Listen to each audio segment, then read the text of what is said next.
The following may contain offensive language, adult humor, and or content that some viewers may find offensive.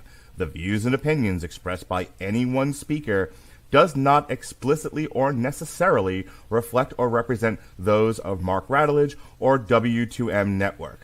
Please listen with caution, or don't listen at all. Get ready to dive into the comic book realm where heroes rise and villains take the helm. We're here to dissect the stories and the art. A source material, we tear the panels apart. Welcome to the source material show now. We don't hold back, we won't let you down. From Batman to Spider-Man, it's all fair game. We'll talk about the heroes, the villains, and everything in between. Oh yeah.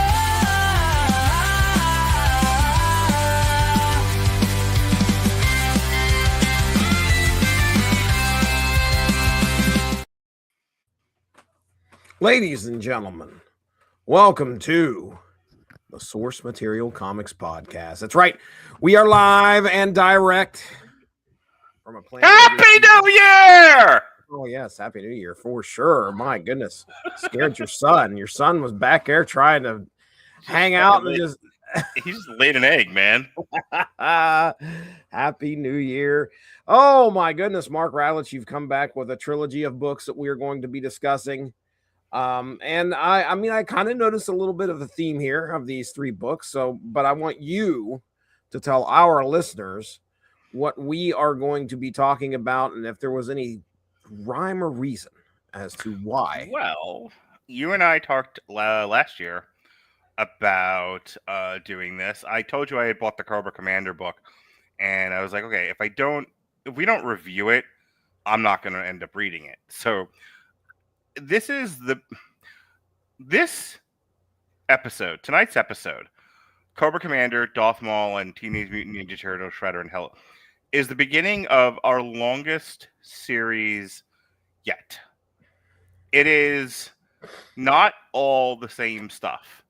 It is a year and a half long series of what's on Mark's shelf. I see. Okay. All right. So that's what we're doing. I wanted to do Cobra Commander, and then we're like, well, should we do G.I. Joe? And they're like, well, we had also done the Darth Vader series, and I talked about I'd always wanted to read the Cullen Bunn Darth Maul. And then you, because secretly you don't like me, had suggested Shredder and Hell. And I thought, well, what a great I do remember going, hey, I want to read this. Right. So we're like, okay, well, let's kick the year off with something light and fun, because we tend to deal with some really heady independent stuff on here. Like, G.I. Joe, Star Wars, and Teenage Mutant Ninja Turtles, three of the most prominent children's intellectual properties over the last 50 years. So I got the books. That's what we're here to talk about. Cobra Commander by Joshua Williams. I keep wanting to go Everybody Wants to Rule the World, but that's a Tears for Fears song. It's Determined to Rule the World. Then Darth Maul, no subheading. And then Teenage Mutant Ninja Turtles, Teenage Mutant Ninja Turtles, Teenage Mutant Ninja Turtles, Heroes in a Half Shell, Shredder and Hell. They're not in this comic. Oh, well, they kind of are. Sort of are. Yeah, okay, all right. Yeah, I mean, that's the first thing I noticed was that, we got three properties here that, as a kid, I'm a big G.I. Joe fan. As a, also a kid, I'm a big Teenage Mutant Ninja Turtles fan. And I've always appreciated the Star Wars franchise. And this is Darth Maul we're talking. So we're going to, what kind of stories could they tell? Because that, to me, is one of the more... It's one of the more mysterious characters, so we'll talk about that when we get to it. But let's start with Cobra Commander if you're ready. You're leading this. You're leading the show, Daddy. I'm just following. Okay, well we're going. I thought my New Year's resolution would be stop cutting you off as much and let you host your own damn show. Oh well, the year is early, so let's see how things go. Okay. All right. So, all right. Yeah, just like you said, Cobra Commander, written by Joshua Williamson, art by Andrea Milana, and then colored by Annalisa Leone, lettered by Russ Wooten. This was 5 issues that released in 2024. So this is a pretty present comic here we're talking. And this is taking place in the Energon universe. Cobra Commander, always a dastardly G.I. Joe villain, of course, the G.I. Joe villain, if you will. So I was excited, but I'd heard about the Energon universe and kind of, what they were sort of doing here by doing a little bit of a reset. And this is published by, is this IDW? I did not. I think it is. Yeah. Image. Image is Cobra Commander. Marvel is Darth Maul. And Shredder in Hell is IDW. Okay. All right. Yeah. That was the Shredder or the Teenage Mutant Ninja Turtle comics are IDW. I forgot that. Yes, Image has these now with the Energon universe going on. Basically, are they just redoing the Revolution bit where G.I. Joe, Rom the Space Knight, Mask, Transformers were all in the same universe and they built this giant interconnected universe of comics? They're basically. I don't think they're going that far. Right now, it's just G.I. Joe and Transformers. G.I. Joe and Transformers. I'm trying to think. Like I said, this is the first bit I've ever read in the Energon universe. I just remember hearing a lot about when it was initially conceived and released. And it seemed like I said in our chat, it was kind of like shadow drop. Like people didn't know what they were reading until all of a sudden it's there's a Transformer in this story. What the hell is going on here? I had no idea. And honestly, when you asked me about were you shocked to see Megatron? I'm gonna be honest with you. Like I'm sure we'll get into the comic momentarily, but I didn't even notice it said Energon Universe on the book. Well, that's how fucking observant I am. It was on the shelf in the bookstore. So when I go take my kids, and I try to take them once a month or so to the bookstore, we've kind of shied off of it the last little bit because of Christmas coming up. So it's like, about October, November, you just stop buying your kids anything because people have to buy your kids stuff, and there's less stuff to buy these days. So I stopped going to the bookstore as much. But when we go to the movies once a week, one of those trips to the movies, I usually take them to the bookstore, and I'll wander over to the comic book section, and specifically, I'm always looking at the independent bookshelf. Because I'm like I've told you before, and you won't know it by the books we're going to review this year. Again, stuff on my shelf. But I'm a little bored with Marvel and DC proper, so I'm always looking at what are the independents. And I happen to see this Cobra Commander book, and I was like, you know what? Let me take a flyer on this. I think he's a fun character. I like G.I. Joe. I haven't read a lot of G.I. Joe in years. Like the last time I read a G.I. Joe comic, besides anything for your show, was when I was a kid. Yeah. And I read the G.I. Joe proper comics. Right. Yeah. Very humble. Yeah. So I just saw the Cobra Commander thing, and I'm like, oh, okay. It's a 5-issue limited series. They're doing a bunch of these. There's one for Destro. I think there's one for Duke. I think they had done 4. And they were all kind of encapsulated in whatever trade you found them, and then that's it. Yes, they're part of a bigger universe, but you didn't have to read anything before or after to get the story. Which is what I want. I want isolated stories. So that's why I grabbed that Cobra Commander book. So when you're like, oh, it's part of the Energon universe, and I saw Megatron there, and I'm like, I'm not surprised. Also, I wasn't thinking about it. It was the most passive of passive thoughts. Yeah, I just pulled up the wiki for Energon universe just to see. So it was June 2023 when it first started. Void Rivals was the name of the book that I was telling you that where a Transformer showed up and just seemed like out of nowhere because nobody was expecting that. This is Robert Kirkman, by the way, who's right. Nobody was writing the Transformers. Right. So yeah. Now I looked it up also. So it's G.I. Joe, Transformers, and Mask. Mask is the other one. I don't know if you remember Mask, the Mask cartoon at all, or the toys. Okay. Yes, absolutely. Yeah. So they had outfits and they had helmets and then they had vehicles and all that shit was attached to each other. Somehow or other, your mask related to the vehicle that you were driving. You got it. Skybound Entertainment. So like if you had a pimp hat, you also had a Cadillac. That's how that worked. Yeah. And it transformed into something really cool. I don't know. It was two vehicles in one. I can't remember what the other one giant was. hand to smack a hoe with.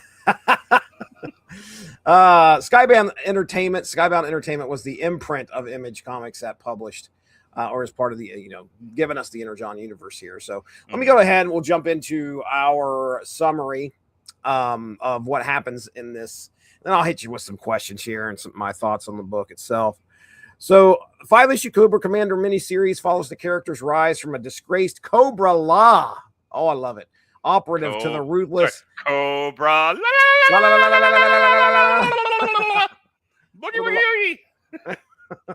Cobra Law operative to the ruthless architect of a new global threat. Cut loose from the ancient society that once controlled him, Cobra Commander pursues one objective above all else: securing Energon, the powerful alien resource reshaping the world. His search leads him into violent conflict with the Dreadnoks, who are holding a scientist captive to process raw Energon. Cobra Commander methodically wipes them out, and takes out at least, I don't know if he kills all of them, but he's definitely making them less of a threat than they actually are, seizing both the Energon supply and the scientist's research, and even weaponizes an Energon crystal in combat, proving he now wields the power far beyond conventional means. That victory brings a final reckoning with his past when Nemesis Enforcer, his Cobra Law bodyguard, confronts him over his embrace of non-organic alien technology. Cobra Commander is formally excommunicated and marked as a traitor. Their clash ends with the commander killing the enforcer, supposedly. I assume he did. It looks like he blew a hole right through his chest, using supercharged alien weaponry, severing all ties to Cobra Law and redefining his vision of power. 6 months later, he has begun recruiting followers, established a hidden base in a quiet suburban town, and laid the groundwork for Cobra's rise. The trail of Energon also draws him into a tense rivalry with arms dealer Destro, while his growing influence pushes him toward an inevitable collision with Duke and G.I. Joe, setting the stage for the larger conflicts of the Energon universe. So, that is a 2-paragraph summary of what happens in Cobra Commander. I was so hoping that the scientist that they had captured was going to be Dr. Mindbender. I'm like, when does he take his shirt off and wear a cape? He's like, put a little monocle on. Yeah, I was like, can we just talk about that for a second? How, I understand this was a child's toy. I was that child. I had a bunch of G.I. Joe growing up as a kid. And that, you had the Baroness who had a tight leather outfit with the boobies hanging out. And you had Major Blood, and Destro. And because this is the 80s, men are muscular, women are sexy as God intended. And so everybody has to be muscular. Some of them may have been wearing more clothing than others. Why they chose the scientist to be completely shirtless, I have no idea. No clue. He looked like a pro wrestler. You know what I mean? Oh, yeah. Like, Dr. Mindbender should have been the champion of someone's, indie toy fed. It was it was Frank Gotch era. That's what he reminds me of. Like, the real classic wrestling.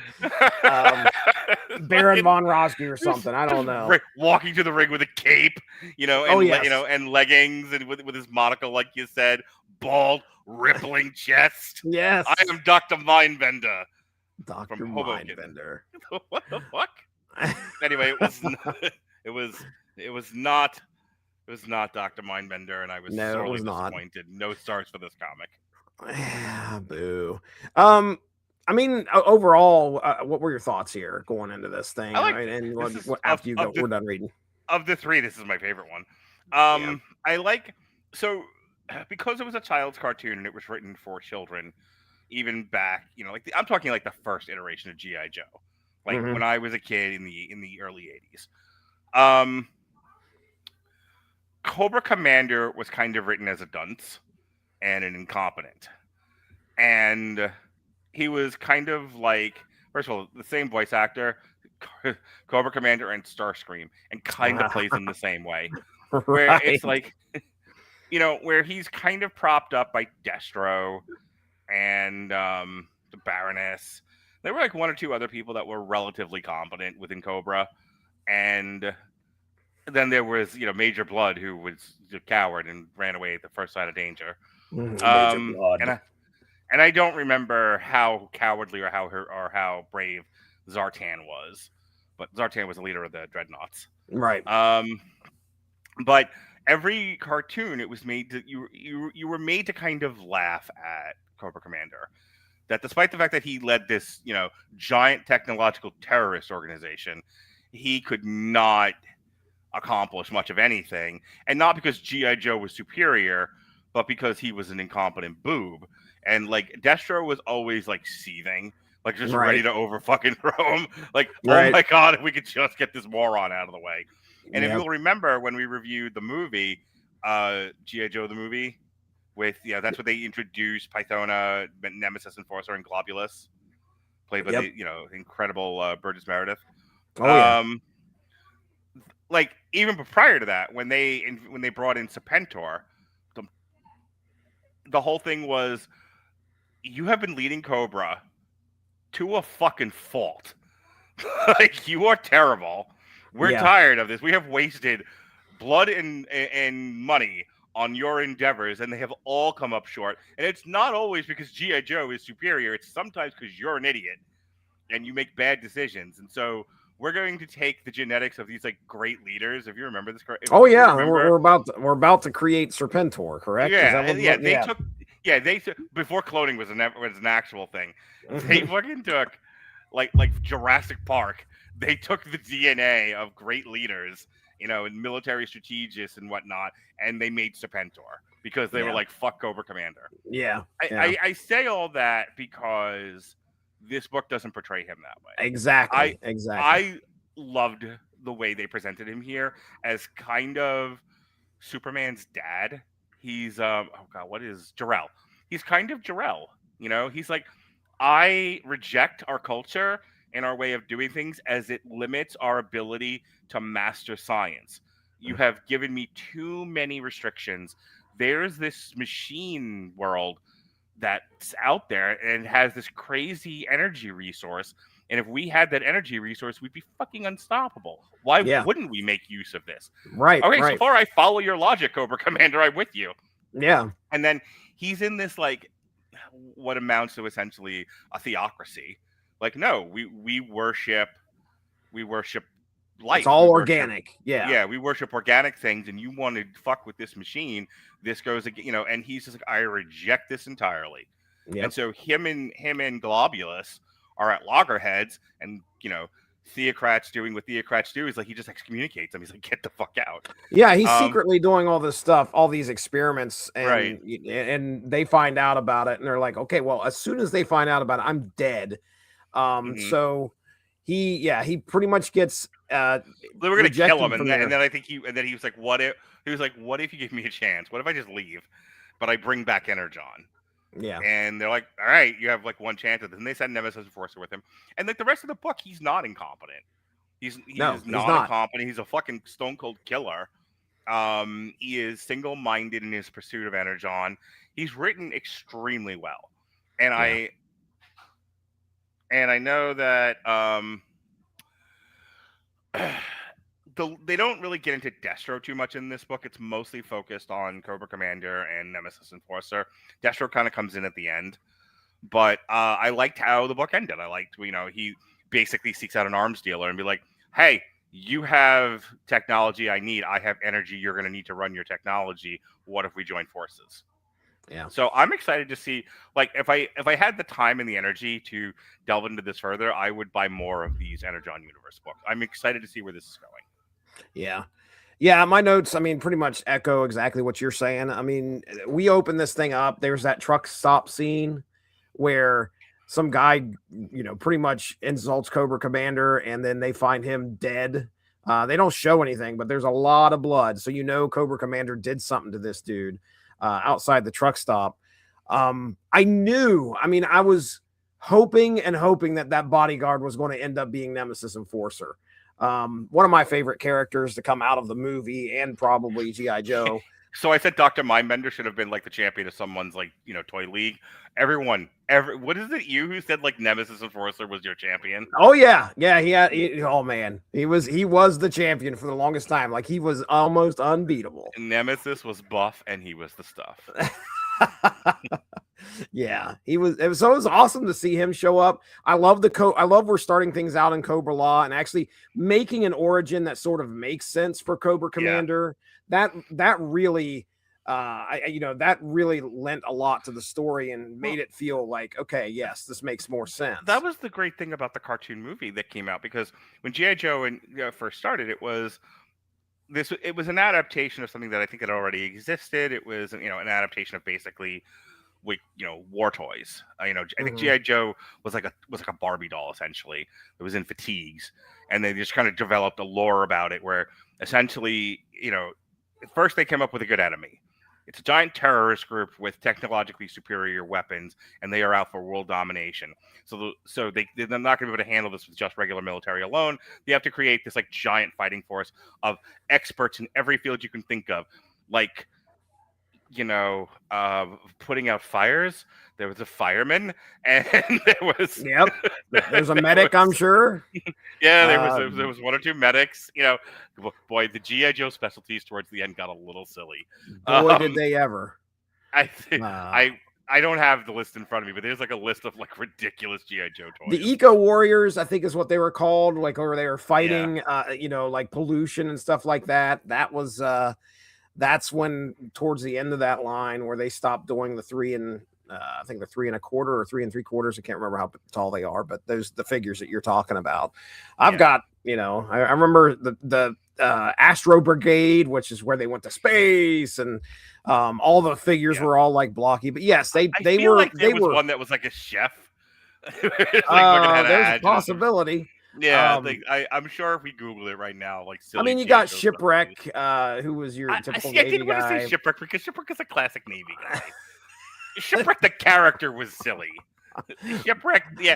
Like, well, you listen if you watch the TV show. The initial run of G.I. Joe figures, it was like we have a Ranger, we have a Marine, we have an Army guy, we have this, we have this, we have this, and then it's like we have Shipwreck. He's from the Navy. If you listen, like to his dialogue from the cartoon, because I was watching the cartoon not too long ago, and he sounds just like. Oh my goodness. Who's the guy from The Shining? Help me out here. For some reason, Jack Nicholson. Like he is doing a Jack Nicholson impression. Hey guys. I mean, you just listen to it and you're like, that dude is trying to do Jack Nicholson. Do you remember the fucking Shipwreck fucking freak out episode? What does he do? Oh my God. So if I remember correctly, and I'd have to Google it. I'm almost 50. You have to forgive my shoddy memory. I'm not some of these other guys in our friend group, who have like still remember their childhoods. Can't remember to come to a podcast on time, but boy, can they remember that. But there was an episode where like basically Shipwreck's like hallucinating the entire time. Ooh, okay, that's starting to make me think. Tickle on something in my brain. It's really for like a children's cartoon. It was a really intense episode. And it's great. Like messing with his memories and everything. It's a bizarre episode. So of all the G.I. Joe things besides the movie, that's the one that stands out to me. Says it left an impact. Do you remember? Sorry, go ahead. I was just going to say, do you remember the Viper, the Vindo Viper? No. Okay, all right then. The whole. I actually saw somebody do a mock-up of a figure of the Viper. The whole episode is. The G.I. Joes get a phone call from somebody. And they're like, I am the Viper, and I will be at such and such and such and such. And they're like, oh my gosh. Oh, they mobilize a team. They go there. Nobody shows up. They can't figure out what's going on.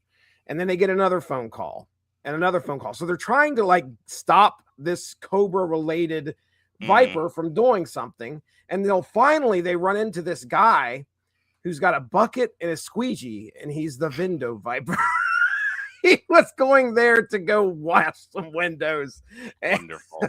Oh, what a great punchline. Anyway, he was. So I am the art is fine. I have no qualms with the art. I like the characterization of Cobra Commander. I liked how Cobra Law was presented. That's what I was starting to get to.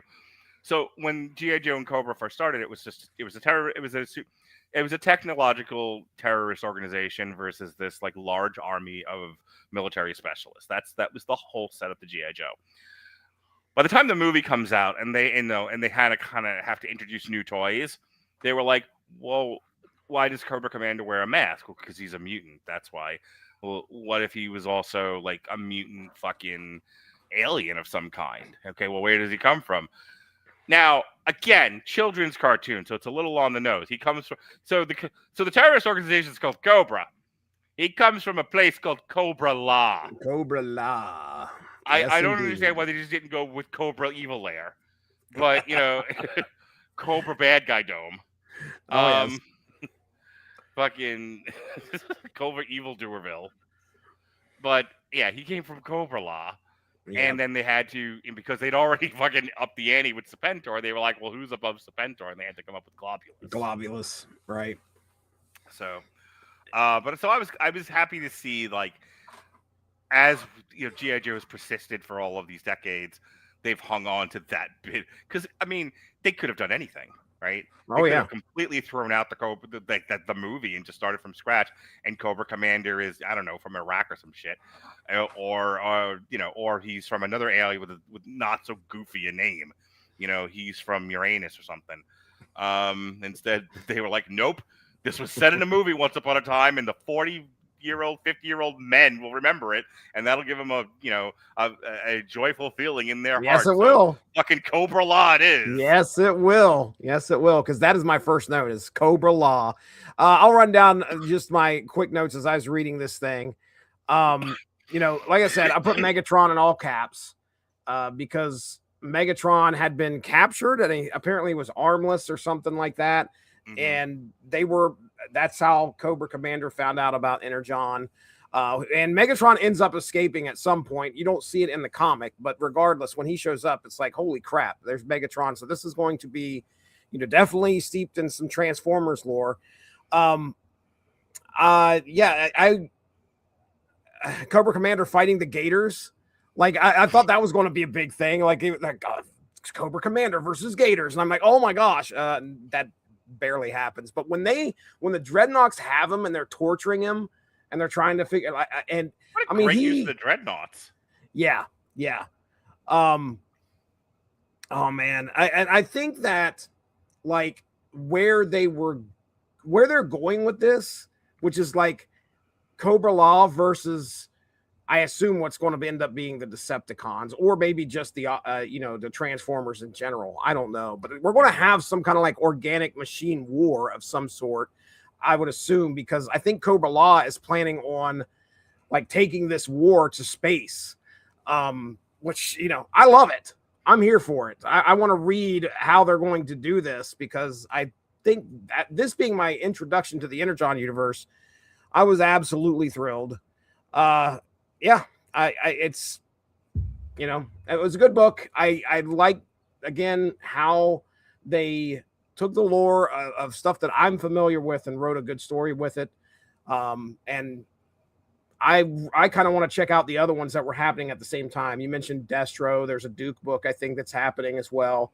And I'd like to read those too. I did like the part where, this is a world that did not have the lasers. The G.I. Joes in the cartoon always had the laser guns. I've told you about my father, right? My autistic father. Oh, I think I know the story. Yeah, he would watch G.I. Joe with me, and he would never not comment on it. And it was always the same comment, like pro wrestling. If a guy jumped off Randy Savage, like doing an axe handle smash off the top rope or an elbow drop, if a guy jumped from that height, by God, and dropped his elbow on your sternum, he'd fucking kill you. What is this nonsense you're watching? Oh, I'm 7. Heavens to Betsy, Father. I'm watching G.I. Joe.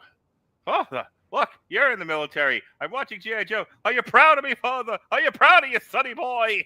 No, Not you at piece of shit. 5 million rounds of laser ammunition in every which direction, and nobody gets fucking hit? Get the fuck out of here. Father, it's fiction. It's for children. Father! No, beat me no. with a. That's just nonsense. He would put cigarette butts out of my arm and say, Oh. "Watch real shit," and then he made me watch The Bad Lieutenant.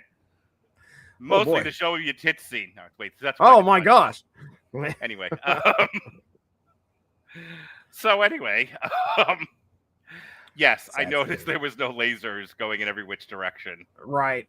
And then the Energon is the actual reason, because I think when Destro shows up, and it's Destro and Cobra Commander are going to do that meet, and this is after that 6-month break. He meets up with Destro, and one of his guys gets taken out with laser. Actually, I think Cobra Commander might take out his own guys. I can't remember, but regardless, he like shows like, hey, and Destro's like, was that laser technology? And so it's cool that they're using Energon to give the reason behind why there is laser weaponry in that universe. So I like it. I'm a fan. Either way, enjoyed the book as well. I had a good time. So anything else on Cobra Commander before we move on? No, I don't know if he's still in the chat, but there was a guy who's been messaging us this entire time, sending me messages about Darth Maul, and I'm like, we're gonna get to it. So he may have gone to take a shower. So he's gonna come back. We're gonna be already on Shredder and Hell more than likely. But yeah, let's absolutely get to it so that he misses that segment. Oh yes, he's gonna. Yeah, that'll comments, please. Darth Maul, written by Cullen Bunn, Luke Ross, and on art, and Nolan Woodard on colors.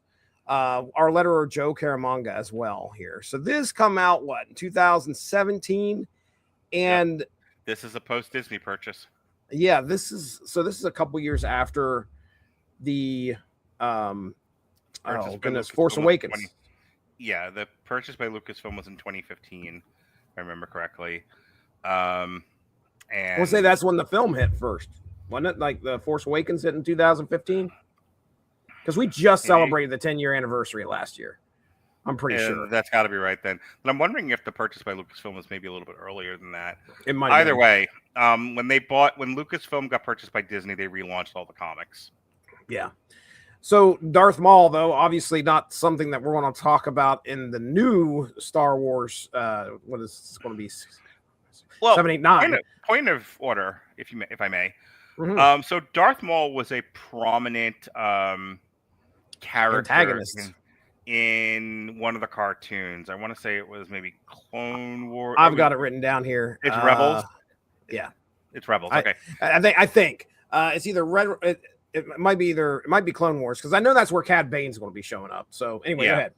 So to be clear, it's why I don't have a great memory of this stuff. I never got through the entirety of Clone Wars. I've seen a couple episodes here and there, and I've seen the cartoon movie, but I've never watched the entirety of it. So I don't have the affection for it that a lot of Star Wars fans do. I watched maybe a half a season of Rebels, and I'm 99.9% sure Darth Maul showed up in Rebels. I know for a fact he shows up at the end of Solo, and they were building off of his appearance in one of those cartoons. So Darth Maul gets bifurcated in the Phantom Menace, and then when they bring him back, his bottom half is all like robot legs. Yeah. So I want to ask you, before we talk about the comic here, your thoughts on Darth Maul, the character from the Phantom Menace. Yeah. God bless Ray Park. I mean, look, I've already said a zillion times that George Lucas should have handed a treatment to a real writer, and a real writer should have written the Phantom Menace, because the prequel trilogy, because what Lucas was going for, I think, is an interesting idea, but Lucas can do like physical direction. He doesn't know how to work with actors, and I'm being much nicer about it than I normally am. And he's not a good storyteller. He's got excellent vision and imagination, but he's kind of like when a child tells you a story, and it's just and then and then and it's like it's all of these really imaginative things, but there's but all of this stuff needs scaffolding. It needs strict story structure. And I think in the hands of a different writer, where like essentially his pitch is, what if we had kind of a Christ-like figure, and instead, and like the story of Jesus is basically, he is born, he is raised, he's a carpenter. There's just like this giant piece of history that's missing, and he comes back and he's now a prophet, and then he dies for our sins. That's the Jesus story. So Lucas is like, what if Jesus made the wrong decision and was tempted by fate, right? The Last Temptation of Christ, the Scorsese movie, that kind of a thing. What if Jesus gave in to temptation and became like awful? That's the story he was going with Anakin. But at the same time, he wanted to tell the story about how government, bureaucracy can sometimes get so big and unwieldy, it becomes hard to control. Mm-hmm. And also, what if you had sort of just given over governance to a religious institution, and that religious institution became corrupted? Mm-hmm. So here's all of these ideas that George Lucas has. They're all good ideas. Everything I just told you is really good. There's a lot of meat on the bone there to explore. In the hands of a good writer, the prequel trilogy would have been a lot better. You asked me, what did I think of Darth Maul? That's my point. In the hands of a good writer, I think this idea of the Emperor's apprentice being this kick-ass fucking soldier of God, like this guy, because that's what Ray Park was. That's why they got Ray Park and not an actor, because he wasn't going to have to do any real acting. They wanted him for his physicality. Right. In the hands of a better writer, there's more for Darth Maul to do besides lightsaber battles, which is all they wanted him for. Was to do gymnastic shit and wave around a sword. He looks cool, and I think that's why I wanted to read the book. I think there was potential for this character, because like when we read the Darth Vader thing, it was like, what is Darth Vader like outside of these movies when he's just doing work for the Emperor? And he's like really stoic, emotionless, cold, ruthless, and he's kind of and despite the fact that he kind of presents as a dope, he's actually like ahead of most people except for Dr. Aphra, who tricked him. So the question then becomes, what is Darth Maul like when he's not carrying out the Emperor's will? When he's not doing missions for the Emperor, what is he like? And I was interested in that idea. What is this guy who looks like the devil like when he's just off doing his own thing and he has superpowers and a giant lightsaber dual stick thingy? So yeah. That was one of the reasons why, of all the ones that we've did, Princess Leia, Han Solo, Lando Calrissian, a couple of the other like post Disney books that we've read, why I was interested in doing this one. Mm-hmm. I cannot remember, and you might. Does he speak at all in the Phantom Menace? Because I cannot remember him saying much. If he yes, did at my all. Master, no, my master. Grr. Okay, all right. Get back. I knew here, it was very limited. Get back here, you ninny. Wait for baby. That's like fucking Qui-Gon takes off. I'll get you, Gadget. He's like every villain trope ever. We just know they got all cut. I can't believe when they see him on Padme's planet, he turns around with the cat. Sitting there petting it. He does all that. I don't know how did he do that? I don't know. One too many ideas Lucas had, I'll tell you that much. That's just, somebody finally said, Lucas, look, man. we don't need all that going on. Pick one villain, sir. Yeah, as the kids say, Darth Maul has the aura. When his presence was on screen in the Phantom Menace, I mean, it gives us one of the greatest, like, I think, compositions by John Williams. Was Duel of the Fates. Yeah, Duel of the Fates. And that lightsaber battle is up there. It's great. It's a very I hate all of you. It is a very pretty coordinated dance number. Well, sure. I mean, you could and a battle at the same time.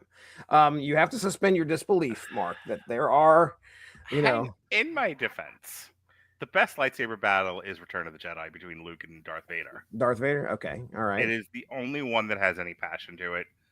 It is the only one where there's subtext. And everyone's like, oh, well, it's just kind of Luke going crazy at the end and just smashing Darth Vader with his fucking lightsaber like an animal. Wham, And I'm like, wham. right, that's the point. The whole point of that scene is not to bang fucking, mop handles together. It was, Luke walked into the belly of the beast where the ultimate temptation was. And, after trying and trying and trying, they couldn't get Luke to bend. So like, well, fine, we'll just fucking fuck your sister. How does that sound? And then he lost his goddamn mind. Yeah. And had to come and basically almost kills Vader and like had to come back from the brink. Like, that's what makes that lightsaber battle the best in the entirety of Star Wars. The rest of these are just dance routines. Okay. All right. Well, regardless, you disagree with me, and you. Well, I mean, you are but much you're more fine passionate. with disagreeing. That's my point. Like, fight back. Like, tell me wrong. No, I watched. I got to watch the Star Wars films again this past year, 2025. And your favorite one is Obi-Wan Kenobi versus Darth Vader? Oh yeah, that's my favorite. Yeah. It's definitely, I mean, I can remember going into the room, seeing Caleb watching the Phantom Menace, and I'm like, oh, I'm sticking around to watch this. Yeah. Watching Darth Maul on screen, and I know I wanted to see how he was going to react, and I wanted to see how Caleb was going to handle what was going on. To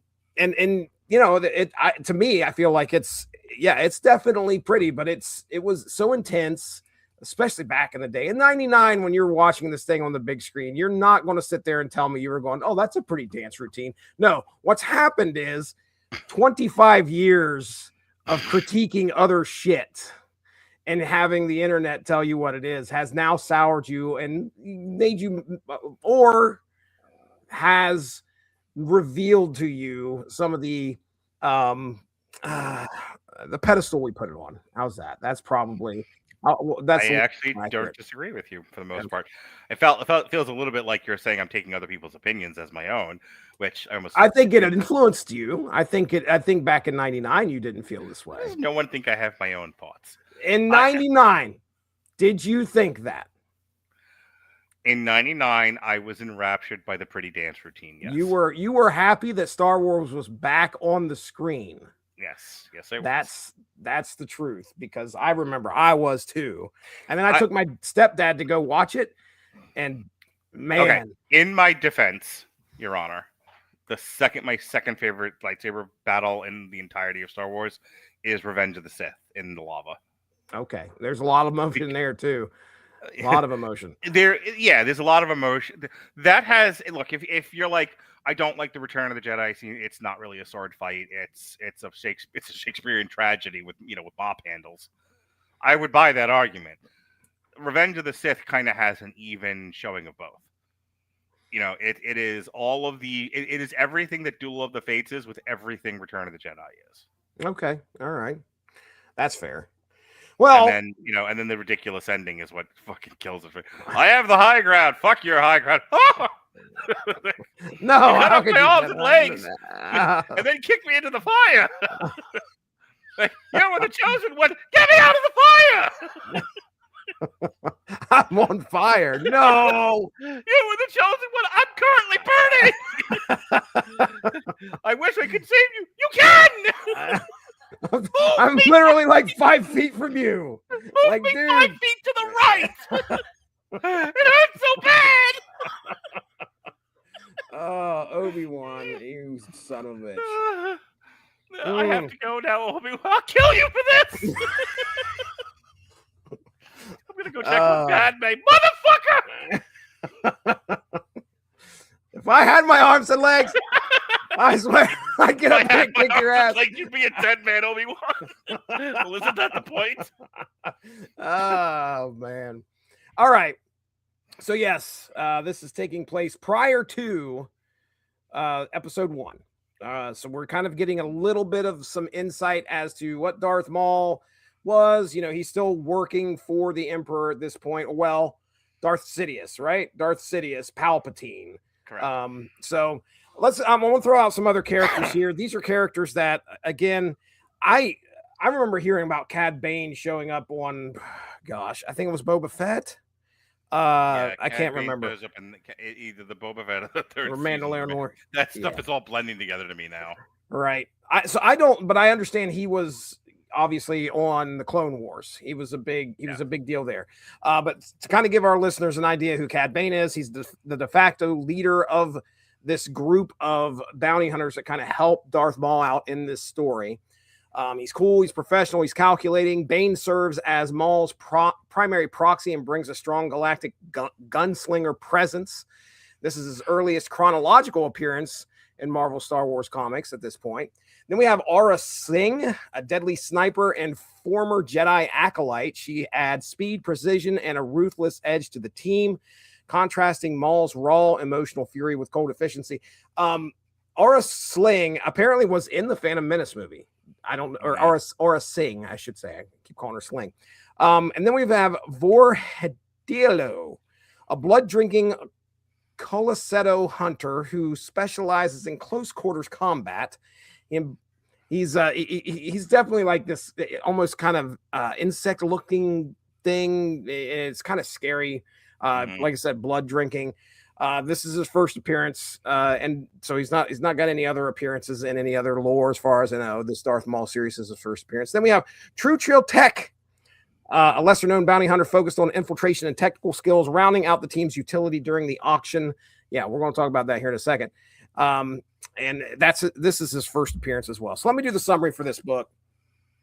Star Wars Darth Maul is set shortly before the Phantom Menace and follows Maul during a time when Darth Sidious keeps him deliberately restrained, forcing him to suppress his desire to hunt Jedi while the Sith remain hidden.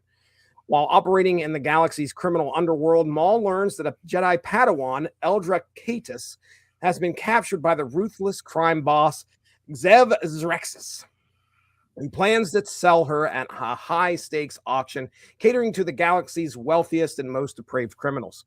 Seeing this as a chance to secretly fulfill his purpose, Maul hires bounty hunters to infiltrate the operation, keeping his Sith identity concealed while navigating Nar Shaddad's syndicates and black market power brokers.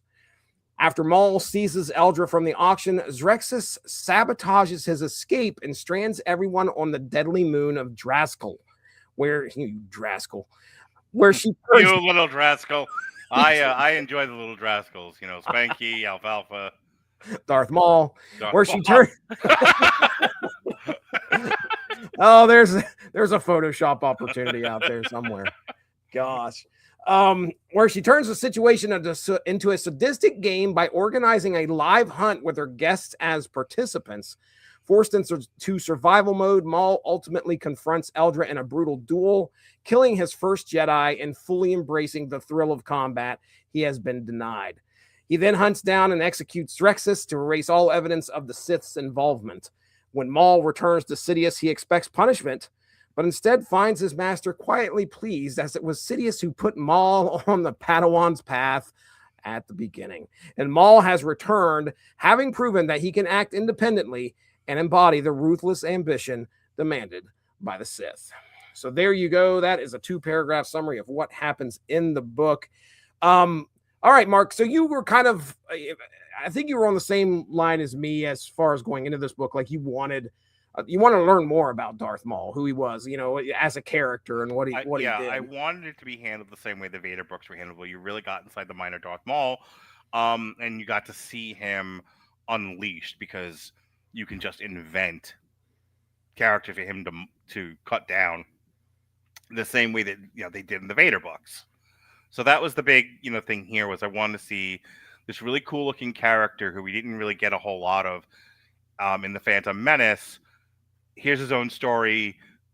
You can do anything you want with him, as long as it lines up with the Phantom Menace, which it's not that hard to do that. So cool. What fun story, what interesting things you're going to have Darth Maul do. What fascinating mindset will he have were my questions going into this book. Right.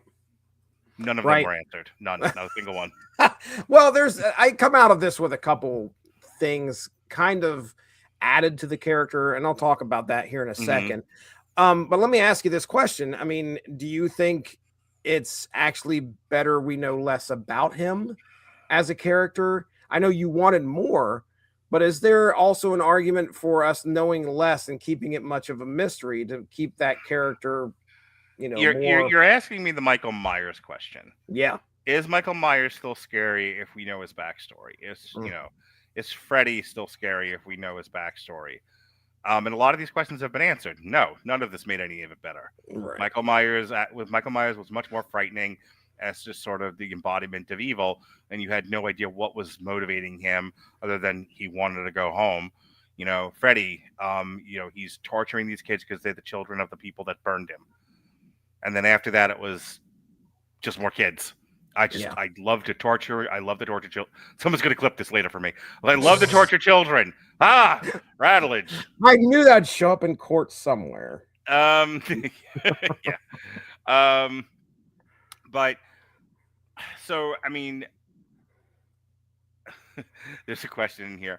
I would like to say to you guys, when did he become a Sith? That's the problem. It doesn't answer those questions. Yeah. It yeah. doesn't We're speak to it at all. Yeah. It doesn't give you. There's some small. I mean, not small. Revelations as far as like his backstory. There's a little bit, but you don't get any idea as to when he became a Sith. That's the thing. Is like I don't know. The problem with a lot of the post-Disney Star Wars books is I don't know how much editorial oversight they had and what limitations there were, because this is not the first time we've made this complaint. Mm-hmm. Where you're doing all of these books with all these different characters and giving them their own side stories, and then nothing interesting is happening. I mean, I still think that one of the best ones we read was the Princess Leia book, and it was interesting because it was more of a character study. It was Princess Leia going, I want to go out and have fun and be a rebel and shoot bad guys, and they're like, aren't you like the fucking leader of the New Republic? Sit down. And then you had to deal with Yvonne. Yvonne. There was a lot of really fun stuff with that, but then I also remember the Han Solo book not being all that interesting. No. And this kind of went back and forth. Like there was really interesting stuff with the Darth Vader book. We talked about that, for a good long time. Not to mention the fact it was like 30 some odd issues. But it's like they're really inconsistent. So to this guy's question, we don't know when Darth Maul became a Sith. We don't know anything about him. I know as much about Darth Maul after reading this book as I did prior to reading this book, based only on what I've seen in the movies, which is not much.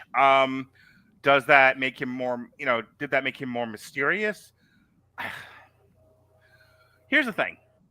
If they had given me a good story here where, it's like Darth Maul unleashed and he is causing serious problems in the Star Wars universe that has to, somehow, that has some sort of weight of any kind, doesn't necessarily have to impact the main storyline, but leaves a lasting impression of some sort, I would have been okay with that without having known like his entire lore and backstory.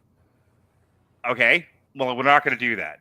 Great. Well, then give me lore and backstory. Tell me, was he left in a basket on someone's front porch that says, "Please take care of my baby," and he was adopted by fucking watch the horns. And he's adopted by fucking space wolves or something. I don't know. Like, what? Like, how did he end up being? Is he fucking Darth Sidious's like fucking mutant love child with banged a cactus or something? I don't know. What did he do? Where is it from? Right. And then we don't do that either. And so instead, we just get this kind of story where it's like, there's this kidnapped Jedi. He's got to go kill her, and eventually he does. 5 issues. Yeah, and here's what kind of changed for me coming out of the book for Maul, and it's not much, but okay, there's a lot to the story about restraint.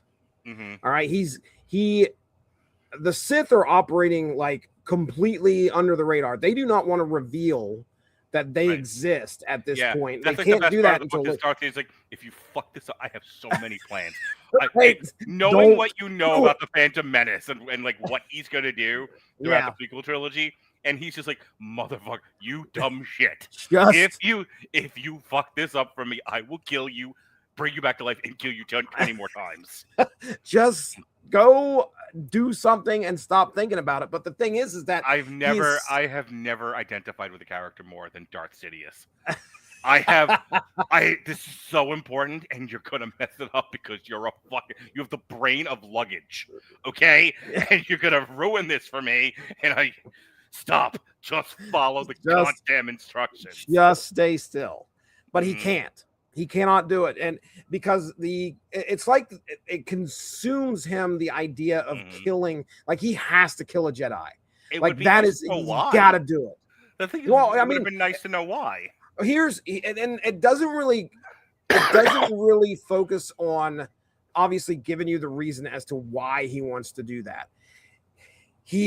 But I think that also feeds into like his mindset. Like that's just, he's so irrationally obsessed with killing a Jedi that it consumes him.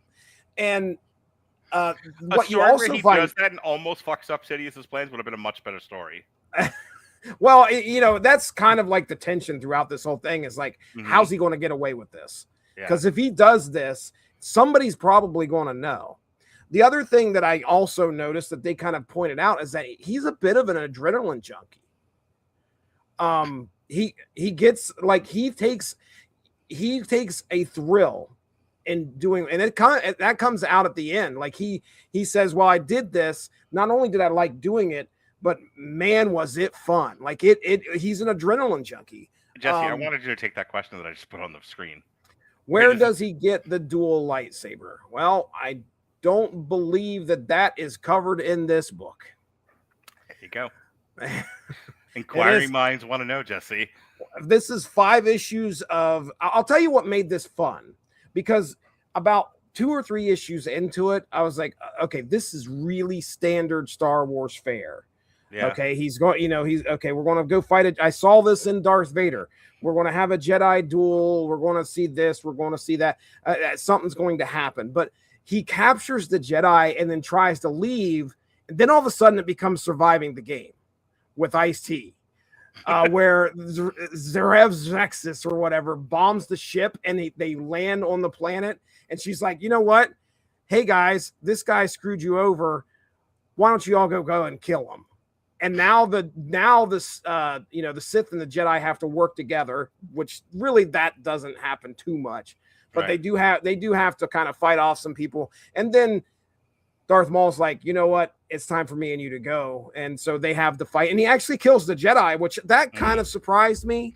I mean, I thought that's like the bravest thing in the book is that it actually does like stab the Jedi. Yeah, he actually kills this Padawan. So. I kind of took that out of it. I'm right there with you. I think this is kind of the midpoint of our trilogy that we're going to be talking about here of these books. I thought it was fun once they hit the planet and they had to go on the run. But by the end of it, of course, Palpatine had put everything in motion. He knew exactly what was going on. I was like, okay. All right. Yeah, I really hate that they rest on that Star Wars trope a little too much. In Darth Sidious's Blom, what do you call it? The Bond villain. I was the author of all your pain. Hang on. Right. We got another question. No. Let's see if I can answer it. Hang on. It was all me, James. It's always been me, the author of all your pain. Oh, Palpatine. The Palpatine, the author of all your pain. I know everything. I know everything that's going to happen before. Then why did you send him out there? Why do you need to do this? Whenever they do the Palpatine knew all, the Palpatine knew that manipulated everything. When Palpatine was setting up the FBI to be investigated by the CIA, and it was all Department of Human Services' fault. I like, okay, then there's no tension here. I don't understand where writing tension into your story evaporated over the years, but that's a big problem for me because I see it in movies too. Yeah. I don't know. It kind of took me out, like seeing Darth Maul have a personality and inner monologue, and I'd rather him have stayed more mysterious. The only thing, like I said, that come out of this is just me going, okay, well, he does it because he likes it. All right. Okay. I guess that makes it a little more, when you start to watch the Duel of the Fates or you start to watch that lightsaber battle and he's just a seething animal, like he is ready to go. Now you kind of have an idea of like, okay, well, he's also he enjoys this. He's like I said, an adrenaline junkie. He likes to fight. He loves the fight. He wants to kill a Jedi so bad. And now I'm untethered. Now I'm unleashed. I can go after these guys. He's been waiting for it this whole time. Well, he actually took a Jedi Padawan's life prior to this. So you know what book did this better? Tell me. Better and bitter. Better. Dark Empire. Dark Empire. Remember that?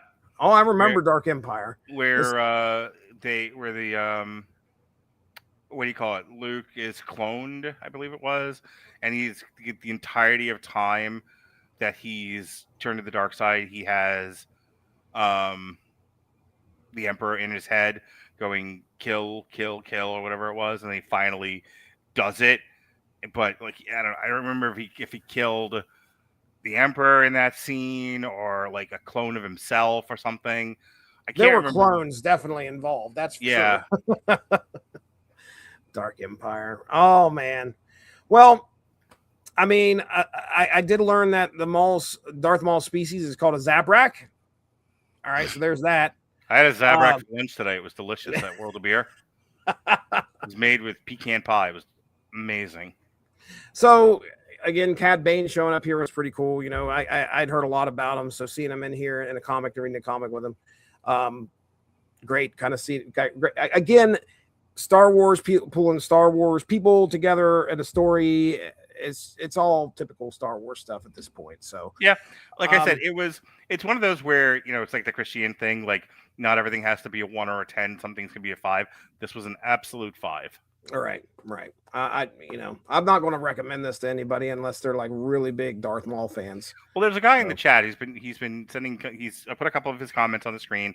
We've been side chatting as I'm talking to you. Would I recommend it to him? Yes, he's interested in Darth Maul.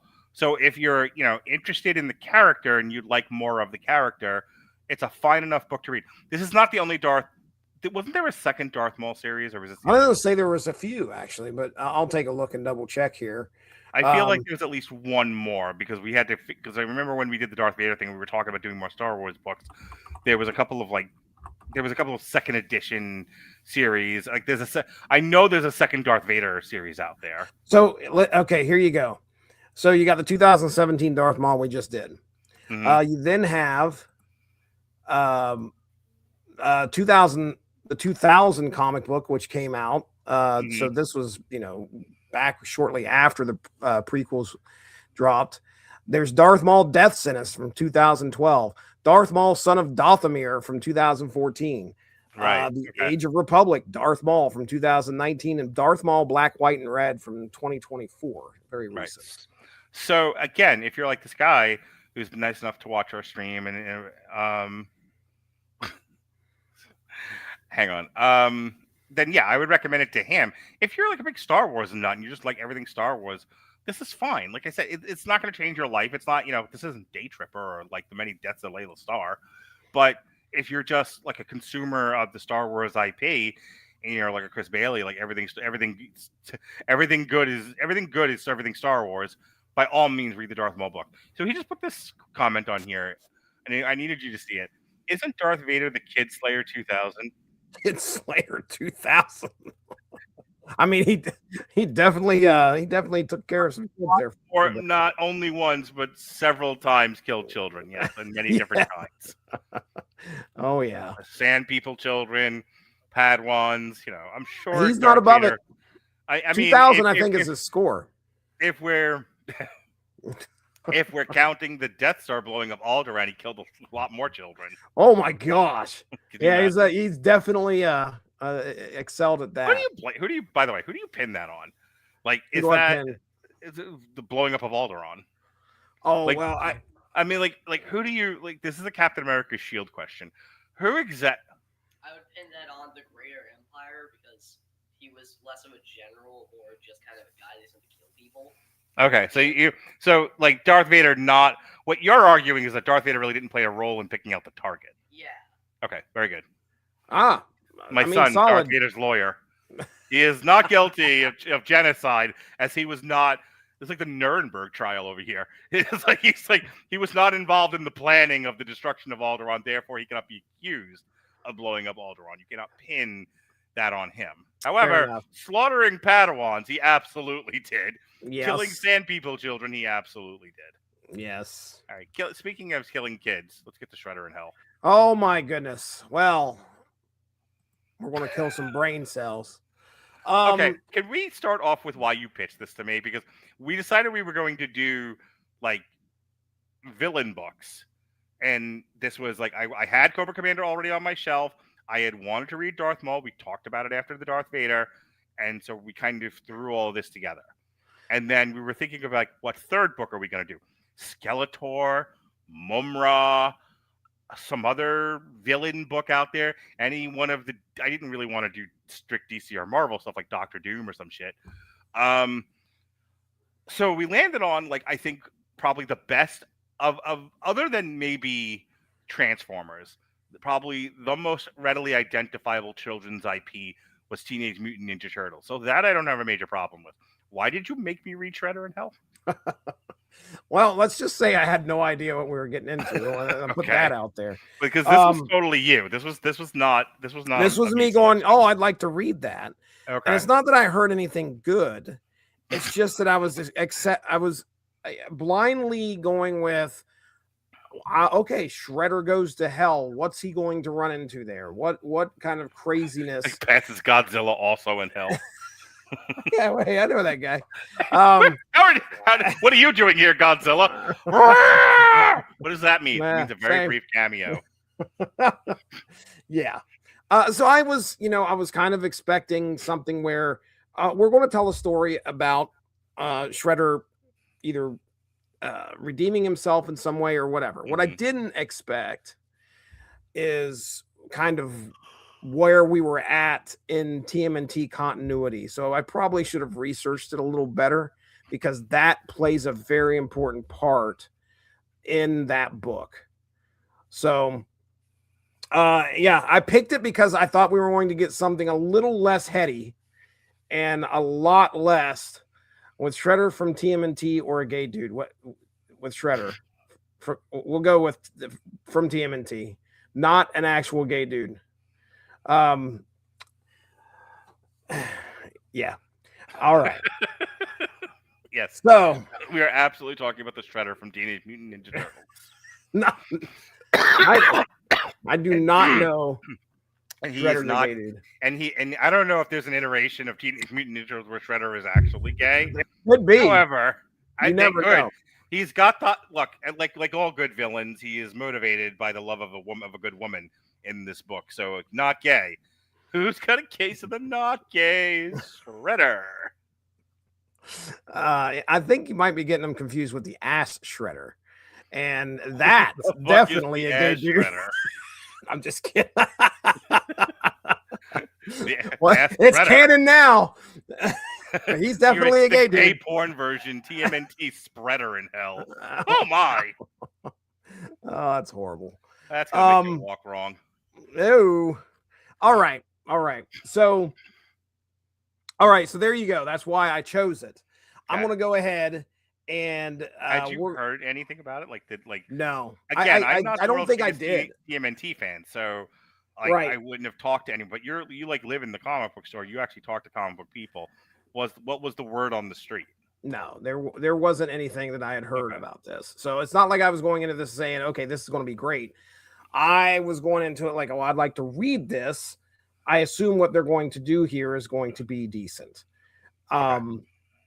So here we go. All right. This comes out 2019. Story and art by Mateus Santalouco. Color assist by Marcelo Costa and Davi Khalil, it looks like. Lettering design, Sean Lee.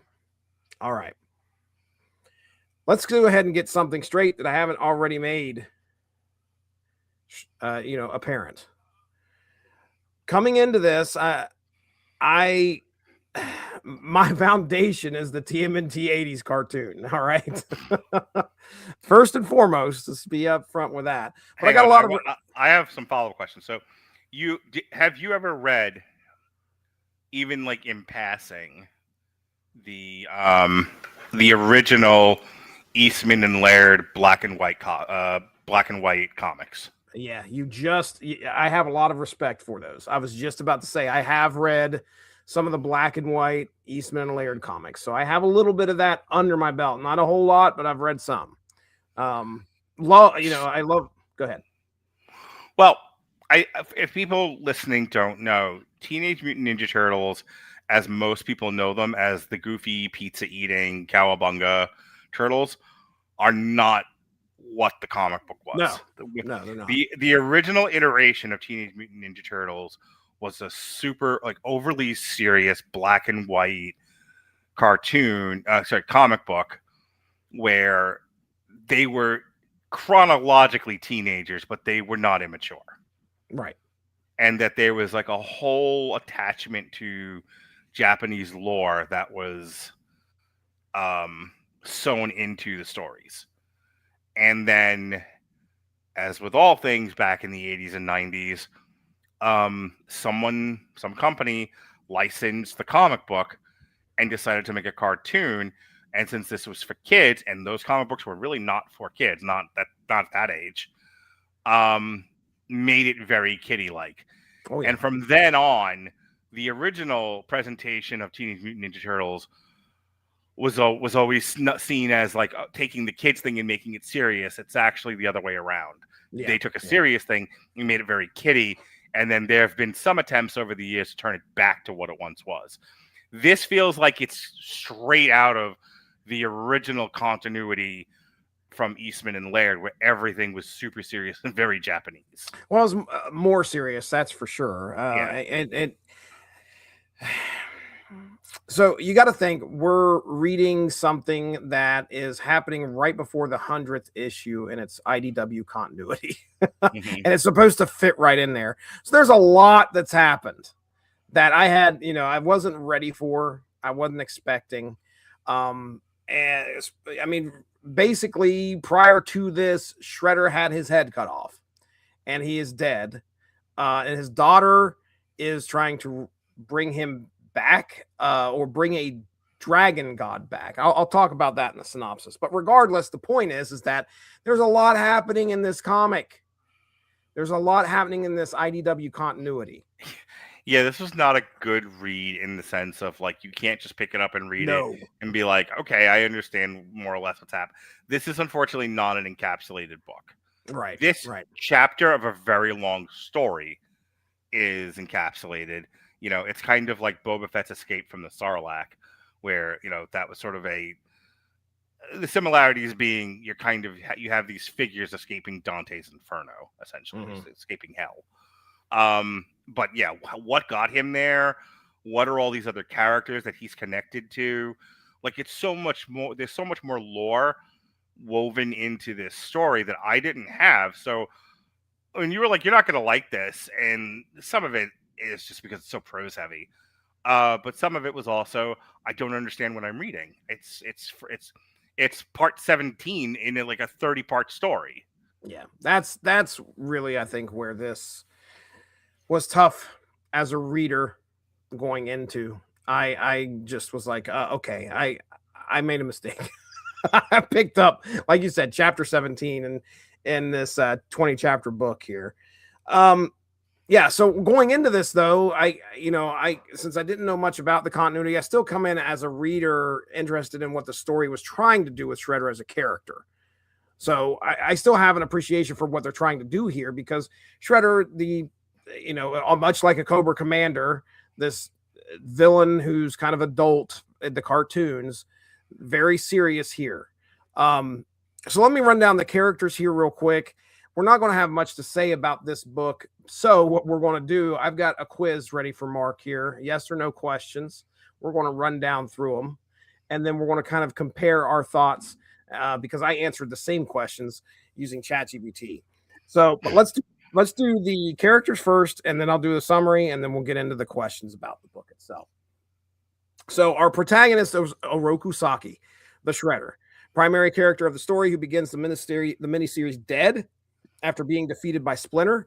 In the afterlife, he is a man grappling with his humanity, remorse, and destiny as he navigates the depths of hell. He has some spiritual guides to help him along the way.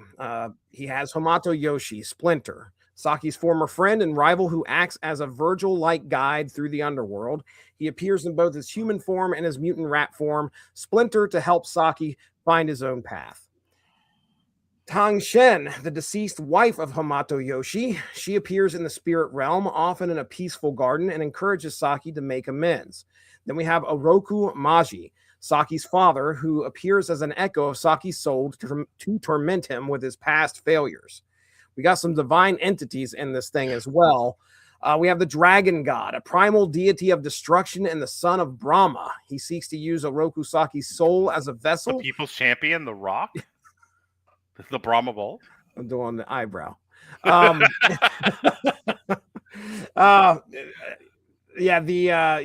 Saki's, he seeks to use Oroku Saki's soul as a vessel to escape his imprisonment in the underworld and return to the living world. Then we have the Dreamer, who is the twin sister of the dragon, representing creation and maintenance. She, maintenance.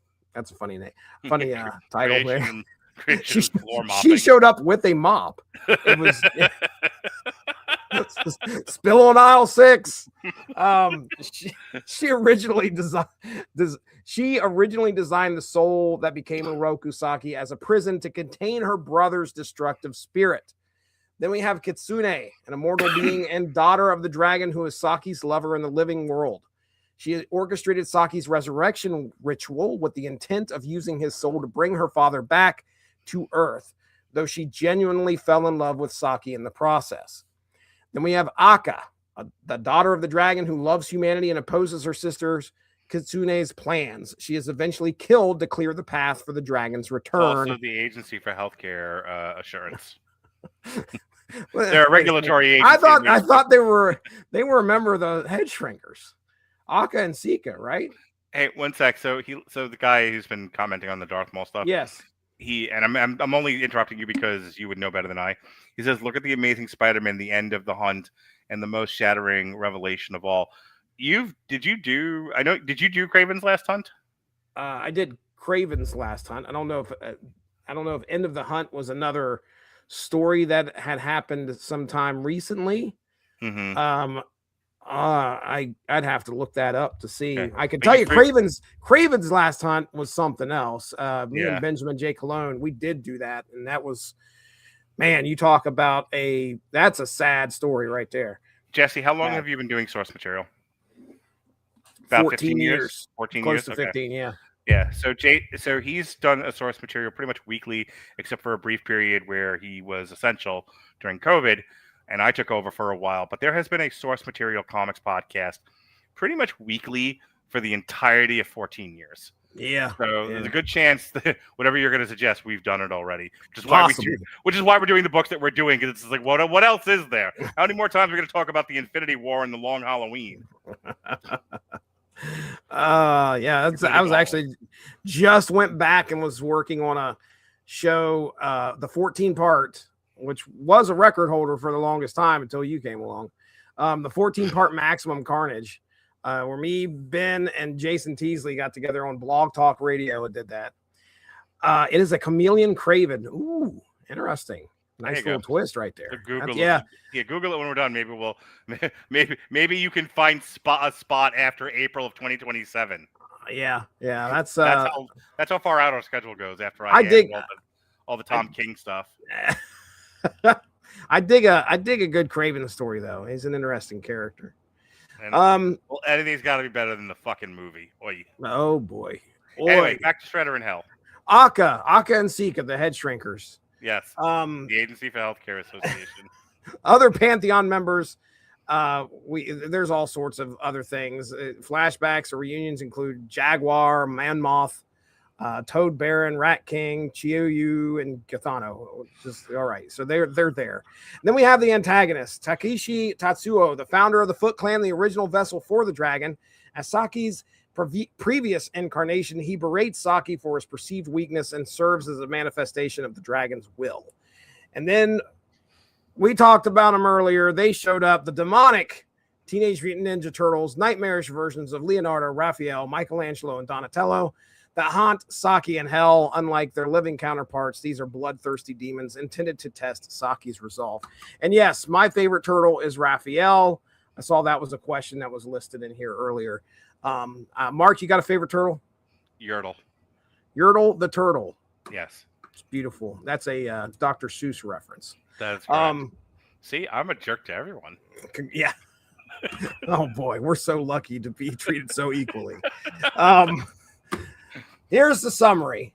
Teenage Mutant Ninja Turtle Shredder in Hell begins immediately after the death of Oroku Saki in the IDW TMNT series.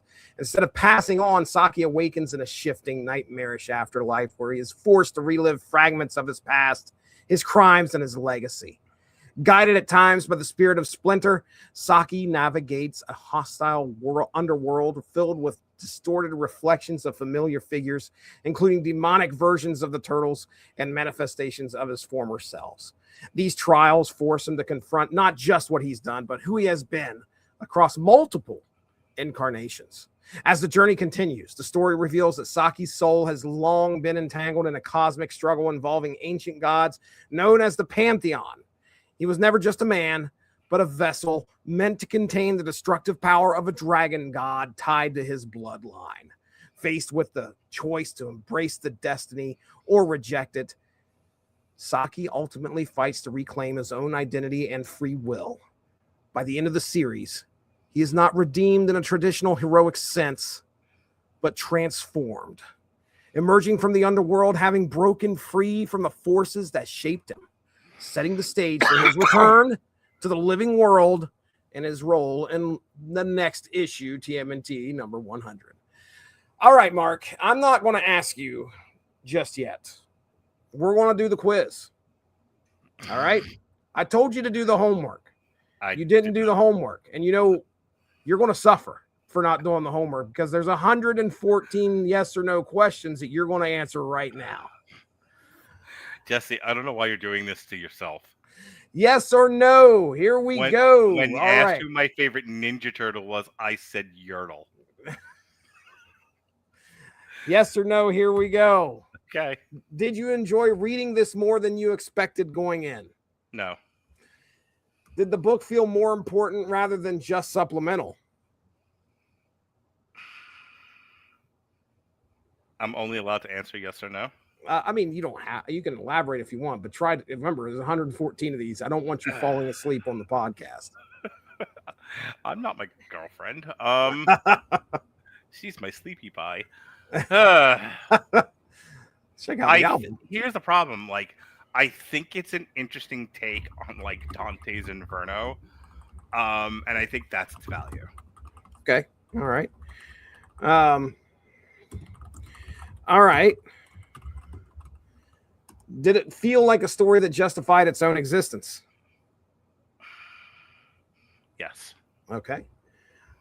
Would you recommend it to a TMNT fan without hesitation? Yes. Oh, okay.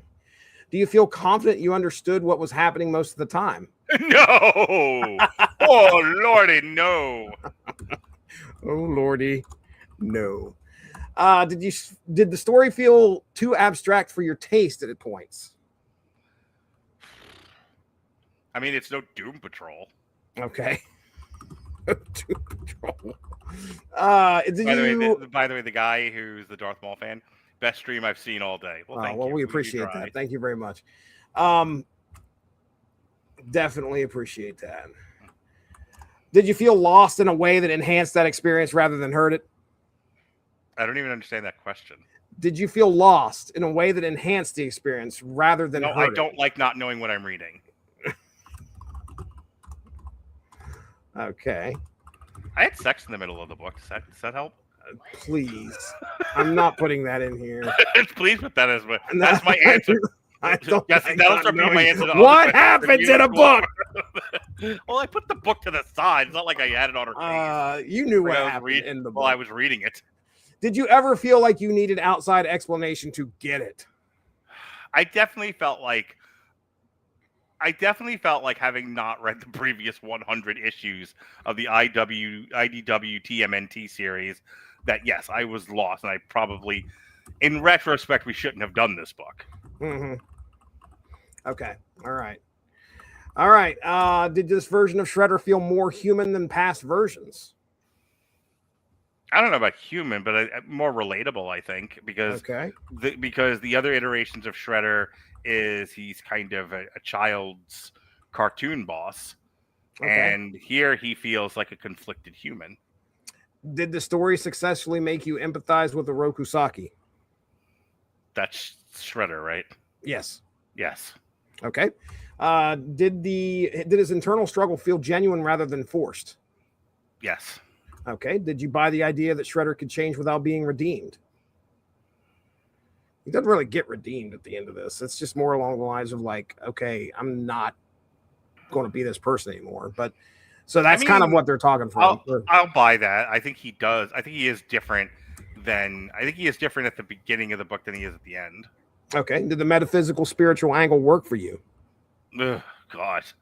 You know what's funny? Because I again, Day Tripper, I loved. That was metaphysical. The Many Deaths of Layla Starr, I loved. That was metaphysical. The Crow, I loved. That was metaphysical. So, like, I don't want to have like a Robert Winfrey situation where, like, no, the metaphysics didn't really work for me here. Well, you just don't like anything metaphysical. Go back to reading Cobra Commander. Damn it! Like, I could name 5 other things that were metaphysical I was fine with. Yeah. So that's a no? That's a no. All right. Did the story feel more introspective than action-driven?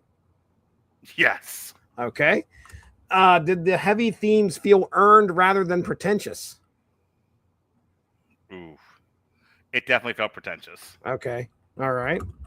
There's a fetishization of Japanese culture that is brimming in this book. Okay. All right. And because I don't fetishize Japanese culture, it's a little lost on me. All right. Did the book respect your intelligence as a reader? Sure. Okay. Did the visuals or did the art do as much storytelling as the dialogue or more? Jesse, I'm going to tell you, this is like the art's the best part of this book. This is a very pretty looking book. Okay. All right. It's definitely no Scott Keith. I'm restrained. Call me Darth Maul. Did the visuals ever confuse you about what was literally happening? I mean, the whole book. I'm not going to influence you. So yeah. The whole book is confusing. Okay. Did the shifting environments feel emotionally motivated at all? No. Okay. Did the book succeed even during stretches with little or no dialogue? Yes. The less dialogue, the better. I was kind of hoping this was Godzilla in Hell and there would just be no dialogue. That's kind of what I was hoping to. Did this story meaningfully expand the TMNT mythology for you? Not even a little. Okay. Did the cosmic elements feel like a natural extension of IDW TMNT? Sure. Did it change how you view Shredder going forward? I would have to view Shredder going forward, which I will not. Okay. Did it reframe past TMNT stories in your mind in any way? I haven't read. I am aware of the Eastman and Laird black and white TMNT, and I've not even looked at anything else. So nothing. So that'd be a no for sure. Yeah. Okay. I don't even think we've ever with you. You may have reviewed other TMNT stuff, but I would have to look on my shelf to see if I even own anything else that we've done. Yeah, I've reviewed the first issue, and then we did Stranger Things TMNT a couple weeks back. Right, but like I feel like there was another crossover. Like I don't know, like TMNT and Voltron or something, or TMNT and Ghostbusters. That was me and Ronnie. That was we did that. So, and I think they might have. I mean, there's plenty of crossovers. Didn't we do TMNT and Batman? I did not. You and Alexis did. Okay, that's what I'm thinking of. I didn't. I wasn't part of that. I was essential. Did the ending feel satisfying on an emotional level? Sure. Okay. Did the ending, or did it avoid feeling like a reset button? Yes. Okay. Did it earn its place as a bridge to later IDW events? Yes. Did you feel closure rather than sequel bait? I mean, he got out of hell. Good enough. Okay, good enough. Did the book linger in your thoughts after finishing it at all? No. Okay. I was told finish reading. We have to go to lunch with my friend Ed. That's all I remember. Clean yourself up. Clean up, and clean your pelvis. Oh, gosh. Did it challenge what you expect from a TMNT comic? No. Okay. Did it feel more like a character study than a franchise entry? Yes. Okay. Would you say this is one of the better Shredder stories ever told? I have nothing to compare it to. So Okay. Sure. All right. By the way, right. the guy is answering the questions as well. Oh, we appreciate that. Thank you. Did you admire the book more than you enjoyed reading it? Yes. Okay. Did it feel like a book you're glad exists, even if you didn't love reading it? I mean, like I kind of said about the Darth Maul book. Obviously, especially for people younger than me, I'm almost 50. So for like people a little bit closer to like Alexis's age, 12. To people like who are 40 now or 40 to 45 now, who are more closer to the Teenage Mutant Ninja Turtles IP than I was, I think they would love this, or maybe not. I don't know, but I don't want to take away anything that brings joy and fulfillment to people. Okay. So I'm aware that there's an entire group of people out there that love the Teenage Mutant Ninja Turtles. I don't really have any affection for them one way or the other. Right. Okay. They existed when I was a child, but I was an older child when they came out, and it was like, this is just another thing. All like right. I don't have the attachment to TMNT that I have G.I. Joe, Transformers, and He-Man. Gotcha. And Thundercats. Okay. All right. We're going to go. We're blasting through the rest of these. I want yes, no. All right. Did you ever feel like you were appreciating the idea of the book more than the experience? Yes. Did finishing it feel more like checking off an obligation than a thrill? Yes. Yeah. Did confusion ever pull you out of the story emotionally? Dude, there was a point where I'm pretty sure I was thinking about other stuff. Yeah. Did you find yourself rereading pages more out of necessity than curiosity? The opposite. I was skim reading at one point. I'm like, words. It felt like a Kevin Smith fucking Daredevil at times. I'm like, words. Oh my gosh. I wish I could type and talk at the same time. All right. Did the lack of clarity ever make the story feel emotionally distant? Yeah. Did you feel the book assumed too much familiarity with IDW lore? Oh, God, yes. Did the abstraction ever prevent scenes from landing with impact? Probably. Okay. Did you miss having more concrete stakes while reading? I didn't need the stakes to be increased. I needed to understand what he was going through, which I didn't. Okay. All right. So you and I needed, if you're going to have a guy, look, I've seen many a movie and I've read many a story about a guy tripped through hell and experiencing his greatest fears or things like that. And it's very, very clear what the character is confronting. It was not clear what he was confronting in this book. Okay. Did the metaphysical elements feel more intellectual than emotional? Yes. Very fetishy of Japanese culture. Yeah. Next question. Did the symbolism sometimes feel more opaque than evocative? Yes. Okay. Did this story make Shredder interesting without making him likable? Yes. Okay. Did you ever feel emotionally closer to the concept of Shredder than the character himself? No. Okay. Did his suffering feel earned even if it didn't always resonate? Yes. Did the book succeed more at redefining Shredder than deepening him? Yes. Okay. Did the art ever feel at odds with the narrative clarity? No. Okay. Did the visual confusion reduce your emotional investment in certain scenes? Somewhat. Okay. Did you trust the art more than the story to guide you? Yes. Okay. Did the book ever feel like it prioritized mood over momentum? Prioritize words. Okay. So does this podcast apparently right now. Did you want a slightly more traditional TMNT framework to ground the story? No, I'm fine with I'm fine with Alice in Wonderland. you have to do a better job of getting me through the story, though. Okay. All right. Did this feel more like a creator-driven project than a franchise story? Yes. Did it feel like a prestige comic that isn't designed for rereading casually? Well, it was no nameless, but yes. Okay. Did it feel closer to an art comic than a narrative one? Yes. Okay. All right. Do you think your opinion of this book could improve over time? I mean, maybe if I read the previous 100 issues, sure. Okay. Would you be more positive on it in discussion than you were while reading it? I don't understand the question. Okay. All right. We'll just put maybe. Did it Yordle. Did it give you more to talk about than to feel? No. Okay. I kind of dreaded talking about this book. Yeah. Does it work better as a discussion piece than a reading experience? Yes. Okay. All right. If this wasn't a TMNT book, would you have finished it? Jesse, we had to do a podcast on it. That's We had to do a podcast. That's not really a fair on it. question. I Right. mean, I didn't answer your questions, but I'm not some of the other people we podcast with. I show up prepared to do the podcast. Would you read another book like this from the same creator? From the same creator, yes. Would I read another TMNT book? No. All right. Does your lukewarm response come more from execution than intent? Yes. Okay. Does this feel like a necessary but imperfect story in the IDW TMNT run? I don't have enough information to answer that question. Okay. All right.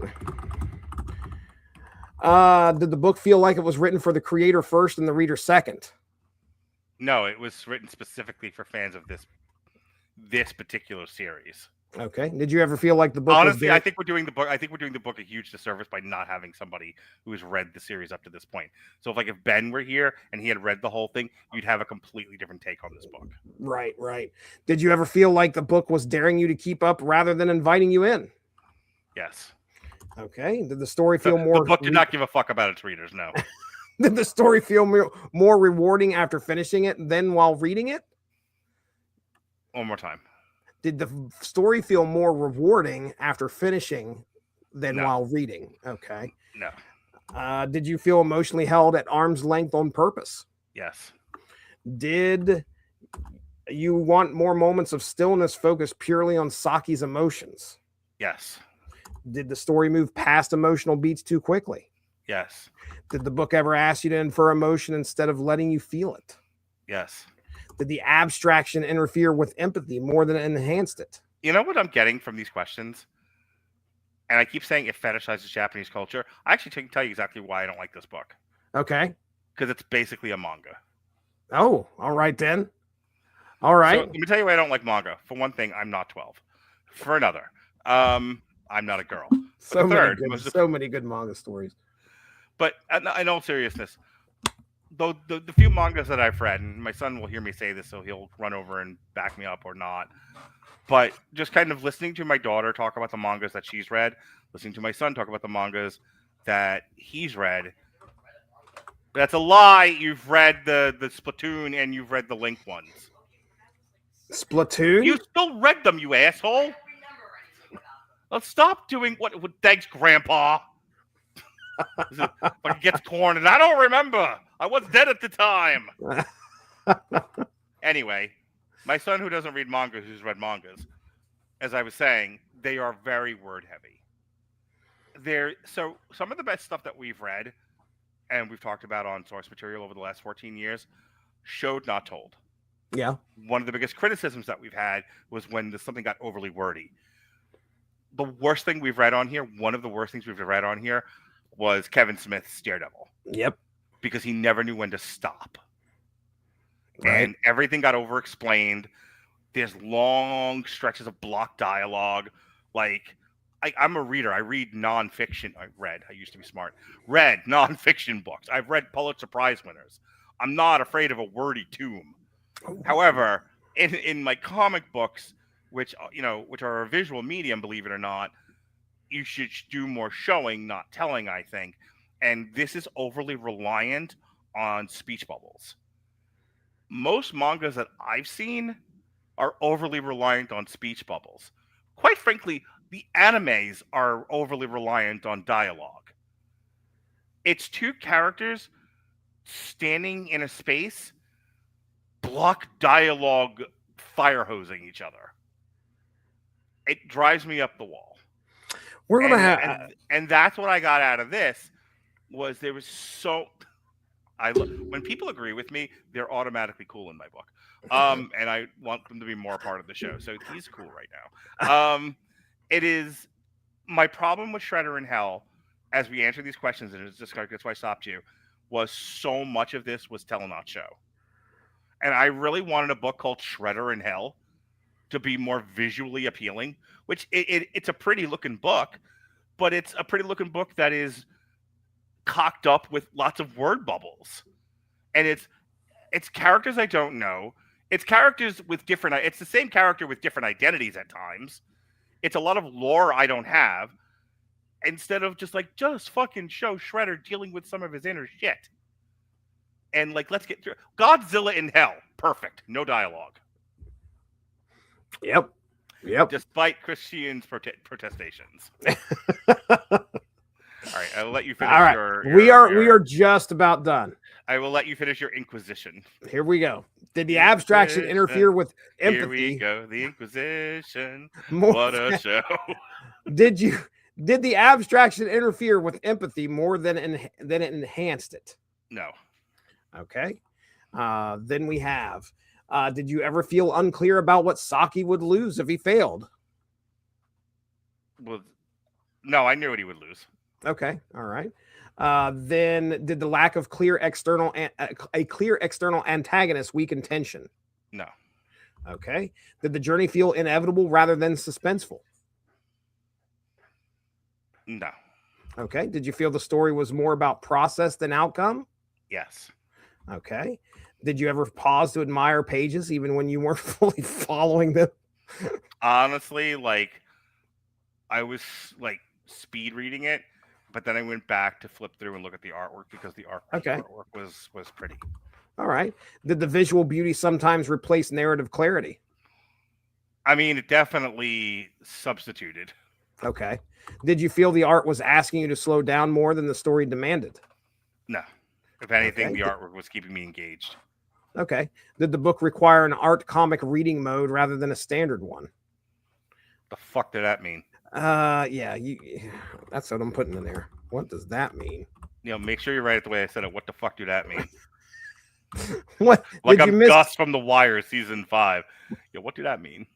Did you miss seeing Shredder interact with living characters? No. Okay. Did the absence of the turtles as grounding figures affect your engagement? No. Did the story feel disconnected from emotional tone of most TMNT stories? Actually, can we go back to that? I'm annoyed the turtles were in it in any way, shape, or form. Oh, annoyed that the turtles were in it. I was much more interested in Shredder dealing with his own inner turmoil than I was a ghost version of the turtles. Okay. Did the story feel disconnected from the emotional tone of most TMNT stories? Just based off of what you've read. Doesn't have to be IDW. Okay. I'll say no. All right. Did it feel like a detour rather than a destination? I swear some of these feel like they're repeating themselves, but go ahead. How did you come up with these questions? This is me working through my shit. Okay. Yertle. Okay. Great. Did you feel pressure to respect the book because of its ambition? No, I don't respect anything. I don't ever feel pressure to respect anything. I respect what I respect, and I respect what I don't respect. Here it is. Did you hesitate to dislike it because it's clearly well crafted? Did you know that Robert called me a coward for saying that Snow White was the 5th worst movie of this year? And that he insinuated that I was doing it for clout and that I was afraid to fight with people online about it. Wow. And I had to call him a motherfucker because of it, because that's not who I am. I mean, I heard some really bad things about Snow White. Oh no, it's terrible. But it's, in my opinion, so my bottom 5 were they had to be the worst made and the least enjoyed. Problem with Snow White was I actually did enjoy it, despite it being one of the worst movies made this year. Five Nights at Freddy's was my number 1. I fucking hated that movie, but I actively had a bad time watching it. Like, I don't get mad and walk out of theaters. I almost walked out of Five Nights at Freddy's. Had my kids not been there, I'd have taken my dick out, pissed on the screen, and left. Did you hesitate? I enjoyed watching. I enjoyed how bad Snow White was. Okay. All right. So my point is, I don't like or dislike anything due to external pressure. Okay. All right. You should know that by now. You should know this. I should know this, man. I should know this. Okay. So next up, did you feel like the book succeeded critically more than emotionally? No, the other way around. Actually, I think it's a more emotional book than it is a critical. Okay. I don't, like I said, there's a lot craft-wise that's wrong with this book, but I think emotionally it's a pretty interesting read. Okay. Did it feel like a book that improves with explanation rather than rereading? I don't know. Explain it to me, Daddy. Yeah.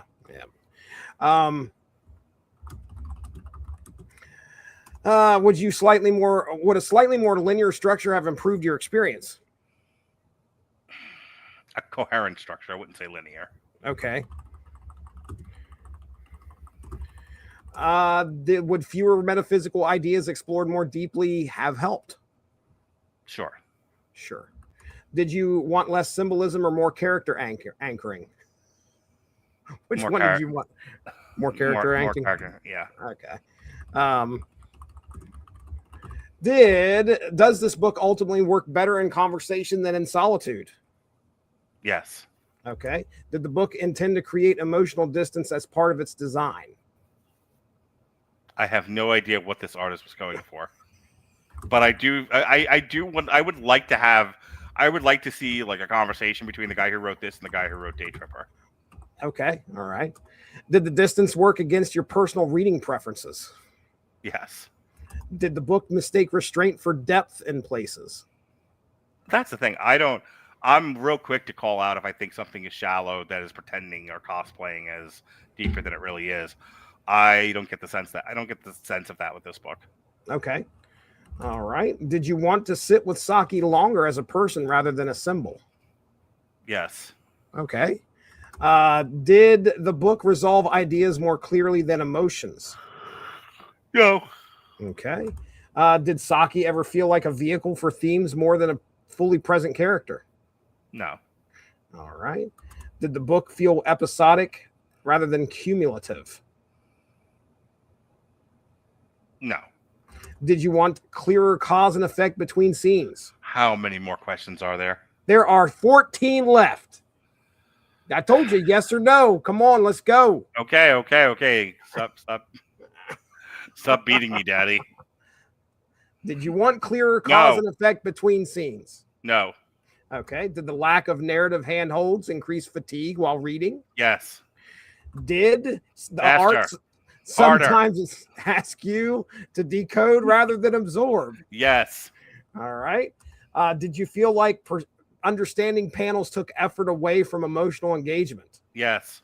Did the visuals feel more expressive than communicative at times? Yes. Did your distance come more from unfamiliarity with IDW lore than the book itself? Yes. Did you feel the book assumed emotional investment it hadn't fully earned? Yes, actually. Okay. Did the story feel it expected you to already care deeply about this version? Okay. Did you separate this as good from this work from me? Let's try it again. Can you separate this as good from this worked for me? Yes. Because I am a professional. Does your respect it does that's a personal question. I don't understand why I came up with that. Does your respect for the craft outweigh your personal enjoyment? Yeah, always. Okay. Always. Would you defend this book even when not loving it? Of course. Is this a book you appreciate more as a criticism than as an experience? Sure. Is it fair to say your issue is accessibility and not ambition? Yes. And does this book reward patience more than passion? I think so. Okay.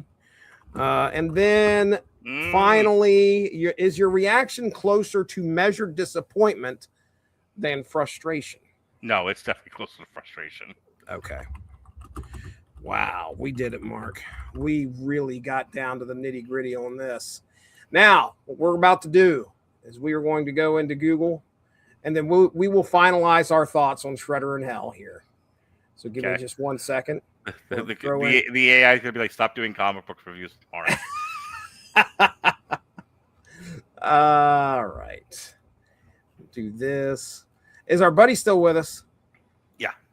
Well, tell him that we appreciate. I'll tell him. I was going to say, he can hear you. We're not on TikTok Live. Not yet, at least. I forgot all about that. I haven't done that in a while. You haven't done that? You know what it is? I bet on football, and I want to watch my bet. I don't, so. All right, so let me copy. I did not watch that. I lost 2 bets today and just fucking gave up. I did not watch. Oh, the game. That's rough, dude. Yeah, it was. What was the ones you lost on? Patriots, Miami. They pulled Drake May out of the game to save him for the playoffs. So he hadn't thrown 2 touchdowns by that point. Like, what's a man to do? And then there was a receiver who didn't get all of his yards just at that point. They won. That was one of the things I bet on. Same thing with the fuck did I bet on earlier? The Bucks Panthers. Really? Yeah, where it ended about the way I thought it was going to end, but it wasn't. It did not. It did the specific things that I bet on did not pan out. Your parlay or whatever they say. Yeah. Our buddy in here is not talking about like the 49ers Seahawks game where it was a boring game, but apparently the Seahawks smashed the 49ers. Which I wish the 49ers had the same game against the Seahawks that they had against the Bears. That was wild shit. And I won money off that game. Did you? Yeah. That makes it a lot more interesting when you got the money. Yeah. Here comes the money. Money.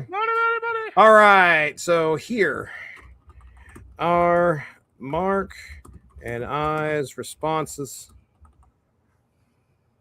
Please analyze. I don't think it's going to really be revelatory, but let's just look. Okay. Here, the analyzation is starting, not the analyzation. Just ask Shredder. That was in the middle of the book that I was reading.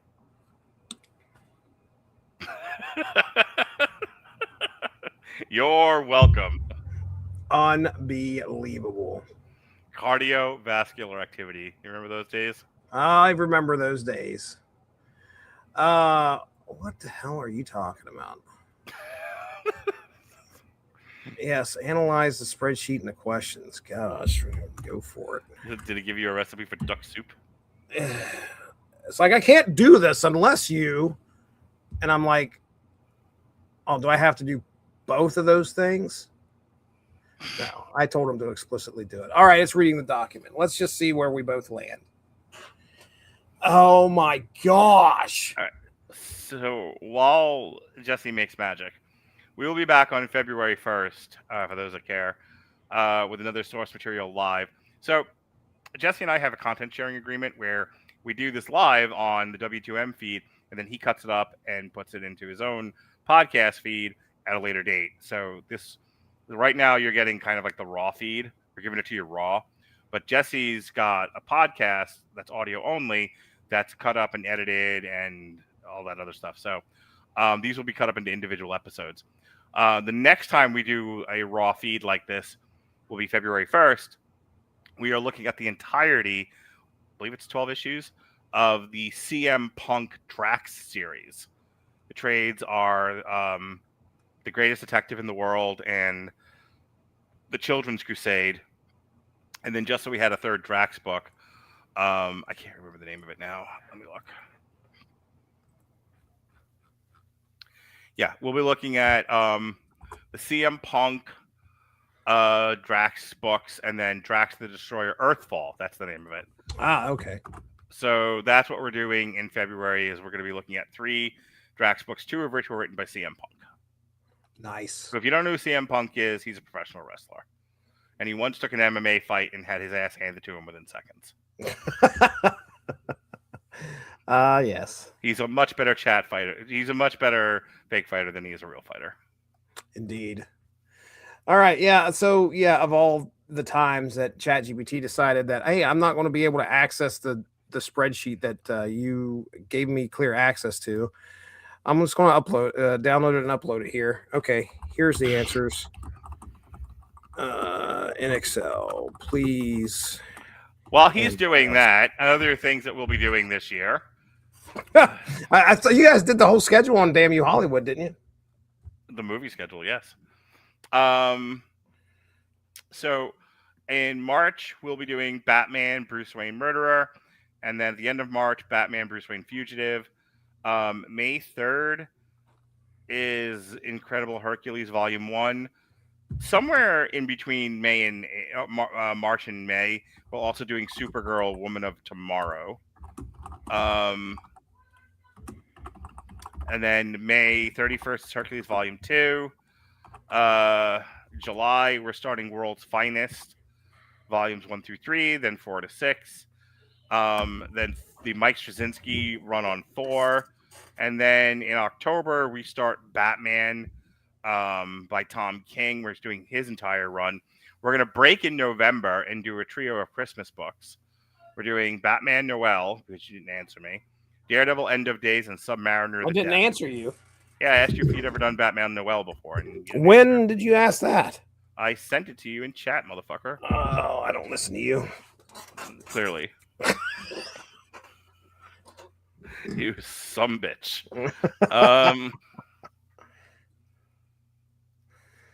Noel, continue. Batman Noel.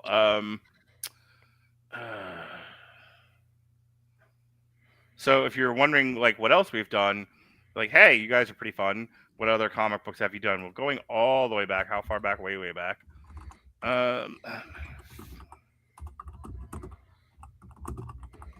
Jesse, I can't keep stalling. Hey, I'm ready. I'm letting you go. I thought you. No, I was fucking stalling. Hurry the fuck up already. I'm ready. I just wanted to make sure that you were done. I'm good. Go. All right, let's end this podcast by giving a 2-paragraph summary of what you and I liked versus what we didn't like. Let's see how true it is. Okay, based on our answers. So both of us landed in a similar place overall, even if we got there for slightly different reasons. We agreed that Shredder in Hell is an ambitious, well-crafted book that we admired more than we enjoyed. Would you agree? Hang on. Pause on that. I'm going to need you to answer this man's question. We've done a few.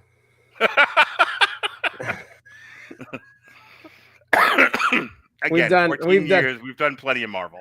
Yeah, we've done. If you're asking what we've done recently, we did the Dan Slott run on She-Hulk. We did Multiple Man, As Good as It Gets, or whatever the fuck it was called. Yep.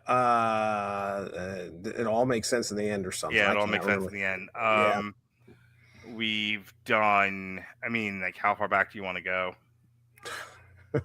Marvel is actually, I think, the one that usually gets the most spotlight out of the 14 years. If you tallied up Marvel versus DC versus like Image and independent comics, Marvel usually takes the cake with how many we've done.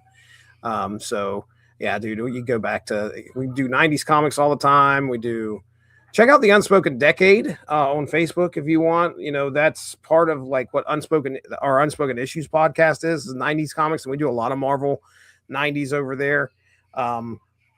Unspoken, if you like 90s comics, that's the place to go. But yeah, we do a lot of Marvel comics. I'm actually going now and like looking up. Keep reading, and I'll interrupt you again. Oh, sure. Yeah, great. So yeah, and that we both agree that it is a well-crafted book that we admired more than we enjoyed, and that it asks a lot of the reader. We both appreciated the attempt to turn Shredder into a more introspective human figure and saw the book as a genuine character study rather than a standard franchise entry. We also agree that the art is striking and effective at setting the mood. Go ahead. So some Marvel that we've done. This is going to be kind of all over the place. Penance, The Redemption of Speedball, Civil War 2, Punisher, Circle of Blood. That's the very first source material was Circle of Blood. Yep. Jesse's done tons of What If. Hawkeye, My Life as a Weapon. Jessica Jones, Uncaged.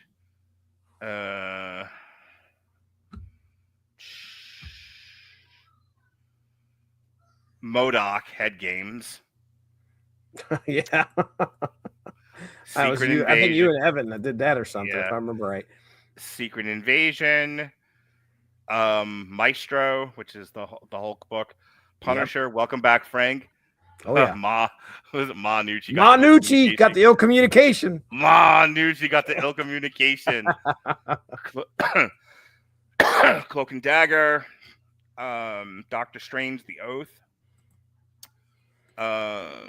Let's see. Iron Fist turns into a building.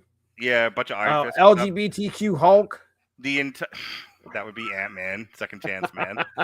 The complete X-Men, the complete onslaught. Oh man, the onslaught. Yeah, that was good stuff. Silver Surfer Black.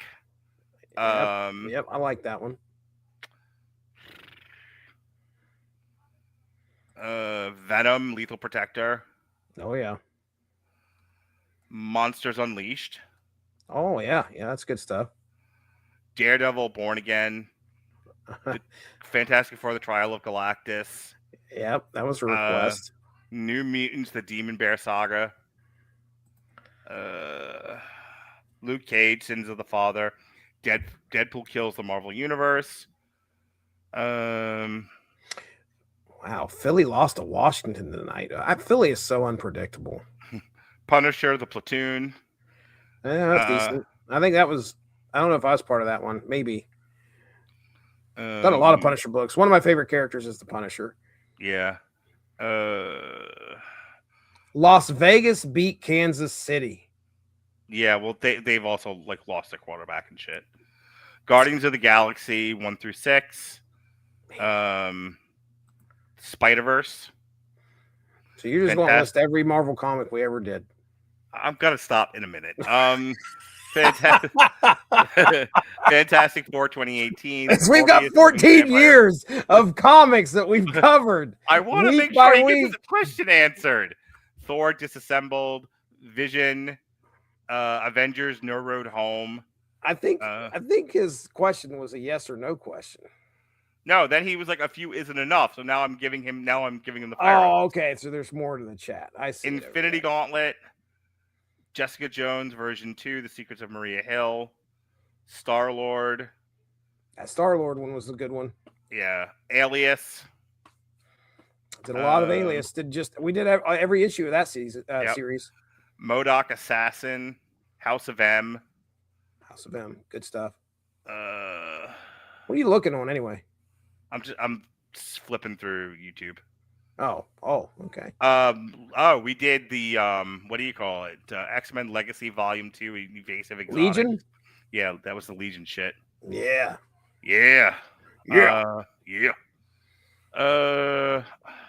The Runaways. Thor, The Reigning Gods and Gods and Men. It's raining. Iron Fist, the Living Weapon. Spider-Man Blue. There's Spider-Man or Iron Fist turning into a building right there. That's the one. Yep. I'll never fucking forget that. Old Man Logan. Old Man Logan. That was like one of the first. Made Ronnie Adams blush. Guardian Devil. That's the Kevin Smith one. Here we go. Yeah. Oh, geez. Ant-Man, Second Chance Man. All right, now and Shang-Chi. So yes, we've done plenty of Marvel. Did a lot. Yeah, if you are interested, there's plenty. Go check out the Source Material Comics podcast feed. He wants to know what Spider-Man Blue is. Jeff Loeb. Jeff Loeb was doing the colored books there. There's a Captain america white, I think. Jeff Loeb also did Hulk. There's a Daredevil yellow and Spider-Man blue. So it's for, if I'm remembering correctly, it starts out like Spider-Man's up in his attic and starts remembering some stuff that happened, I think, between him and Gwen. It's a story about him and Gwen Stacy.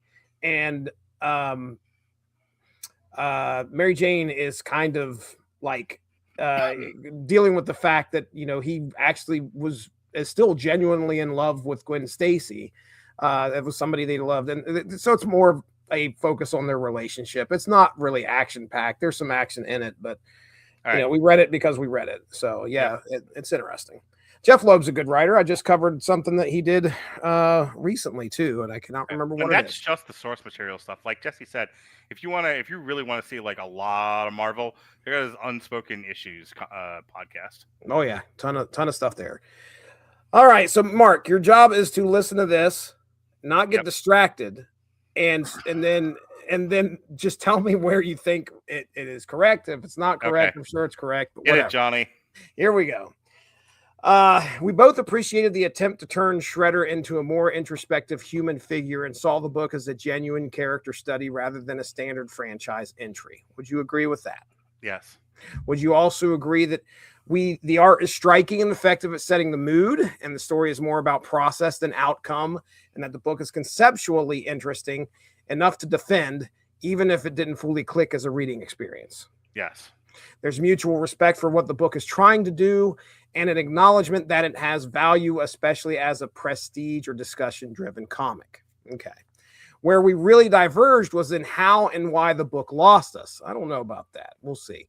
Jesse felt engaged, but held at arm's length, struggling with unclear emotional stakes, heavy abstraction, and a sense that the story relied too much on symbolism and continuity knowledge without fully grounding the reader.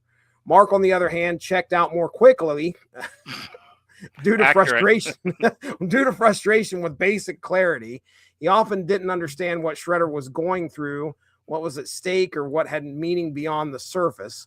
While Jesse wanted more character anchoring and emotional stillness, Mark wanted a more coherent linear structure and clearer cause and effect. In the end, both of us saw accessibility, not ambition, as the core issue, but Jesse experienced that as thoughtful distance, while Mark experienced it as outright frustration. That is 2 paragraphs after 104. You did it. 113 questions, Mark. You felt you got to feel good about yourself right now. Sure.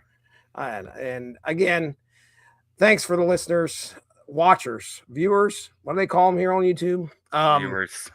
Viewers. We Streamers. Streamer. Yeah. We're the streamers. They're the streamies. Yeah. Thanks for watching. We appreciate it. I think that's it, Mark. We have officially gone half hour past what I thought we were going to do. Well, you like, I'll do an hour and a half. 1,000 questions. I told you to do the homework. You didn't do the homework, Mark. You had to do it on. Dad. No one took your porno tape. It's fine. I've been looking for it all over. I fucking just. It's called Shredder in Hell. I popped my son, by the way, because he knows that joke. He knows the reference. Yeah, he nice. knows. He fucking knows the reference. He's been to our family outings. Yes. Like it doesn't get brought up at every fucking family dinner. Gosh, we're done here. We have done it. It is time. You went through a bunch of what's upcoming. If you got more stuff, let me know. Just tomorrow, like I've already plugged the source material stuff. Tomorrow on Damn You Hollywood, it'll be myself and Robert. We'll be talking Wake Up Dead Man. Tuesday is going to be an interesting night. My girlfriend, Miss Sleepyhead, Miss Sleepy Pie. Sleepy Pie. Sleepy Pie is going to host her very first podcast. Wow, very cool. Yeah, she has been annoying me to do a Gilmore Girls podcast, and I won't do it. Oh, I was going to say, did you cave and you're doing it? Oh, no, so somebody else. No, she got one of her buddies from TikTok Live to come on the podcast with her. Oh, so boy. I will be there. I will be around to help her through it, but I will not be on the podcast. Okay, so this is somebody she knows fairly decently online. Yeah, it's one of her buddies from TikTok Live. So Bert Fall. Okay. Erica Poe is doing a TV party tonight for the Gilmore Girls, the entirety of that series. Beautiful. And she will have on some chick named Divine who she knows from TikTok. Very cool. That sounds like a good time. Yeah, it'll be a train wreck. But it's fine. Here's 2 hours of time I already paid for. Knock yourself out. It can't be any worse than some of the other podcasts I've heard on this network. So, not hosted by me. Speaking of which, Wednesday, myself and Harry Broadhurst will be doing an Indie Ciders. We'll be looking at IWR Seasons Beatings Fest, which is we aired on Triller at the end of December, and I guess we'll talk about what's going on with Raw, et cetera, et cetera. And then Thursday, we're kicking off the new year with a new triple feature. focusing on John Hughes, motherfucker. Talking about John Hughes, specifically weird science. Weird. 16 Candles, and Ferris Bueller's Day Off. It'll be myself, Sean Comer, Kat, and if she stays awake, Erica has insinuated herself into that podcast as well. Oh, okay. Yeah. That's those are some good topics right there. Yep. Next week, let's see. Jesse and I will be talking White House Plumbers, which is a miniseries that was on HBO about the Watergate break-in. We'll be instead of doing Damn You Hollywood, we'll be doing a triple feature of Oscar contenders: Begonia, Maudie Supreme, and Hamnet, both of which those two were on my top 10 for the year. Wednesday, Jesse, myself, and Gavin will be talking Sports Night, the first Very season. cool. And then a week from this Thursday, we're going to kick off Black History Month a little bit early because I couldn't fit this one into the Black History calendar. So we're just doing it to do it because I always do it and I go through it. With Jason Teasley, we'll be doing an on trial for the Spike Lee movie Bamboozled. Have you ever seen Bamboozled? I've heard of it, but I've never seen it. Damon Wayans starts a modern-day minstrel show. Hilarity ensues. It's fucking great. Bamboozled. Oh, boy. Top 20 movie for me. Oh, boy. All right, that's all I am done talking now. Superman and the Authority tomorrow, airing on the Source Material podcast. Me and Mark Radulich get together and talk some Grant Morrison, some stuff that actually makes sense and is enjoyable. Not nameless. Not nameless. Yeah, that's going to be happening, I think, next month. So anyway, Superman and the Authority, though, is tomorrow, and we did enjoy what we read there with that. Previously, I mentioned last Monday, Unspoken Issues. No, this was a Source Material event. Stranger Things and TMNT. That was aired. So if you enjoy Teenage Mutant Ninja Turtles, if you enjoyed Stranger Things, I mean, my goodness, I don't know how you could avoid like spoilers for the finale on social media. We did a podcast on the 29th to celebrate, in December, our affection for Stranger Things. And then I think in about a week or so, we're going to be talking the 5th season of Stranger Things on TV Party Tonight. Me, Alexis, and possibly Chris Armstrong might join us on that one. So we have a trio. And check out the Snap Material Comics podcast. That I've mashed like 5 things together. Snap Material, where we talk Marvel Snap.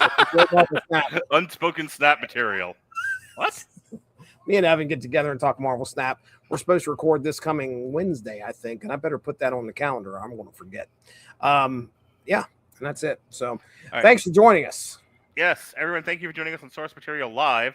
Check out the actual individual issues on Jesse's individual Source Material podcast feed on Spreaker or Apple Podcasts, wherever you listen to podcasts. For Jesse Starcher, I have to pee. Be well, be safe, and behave.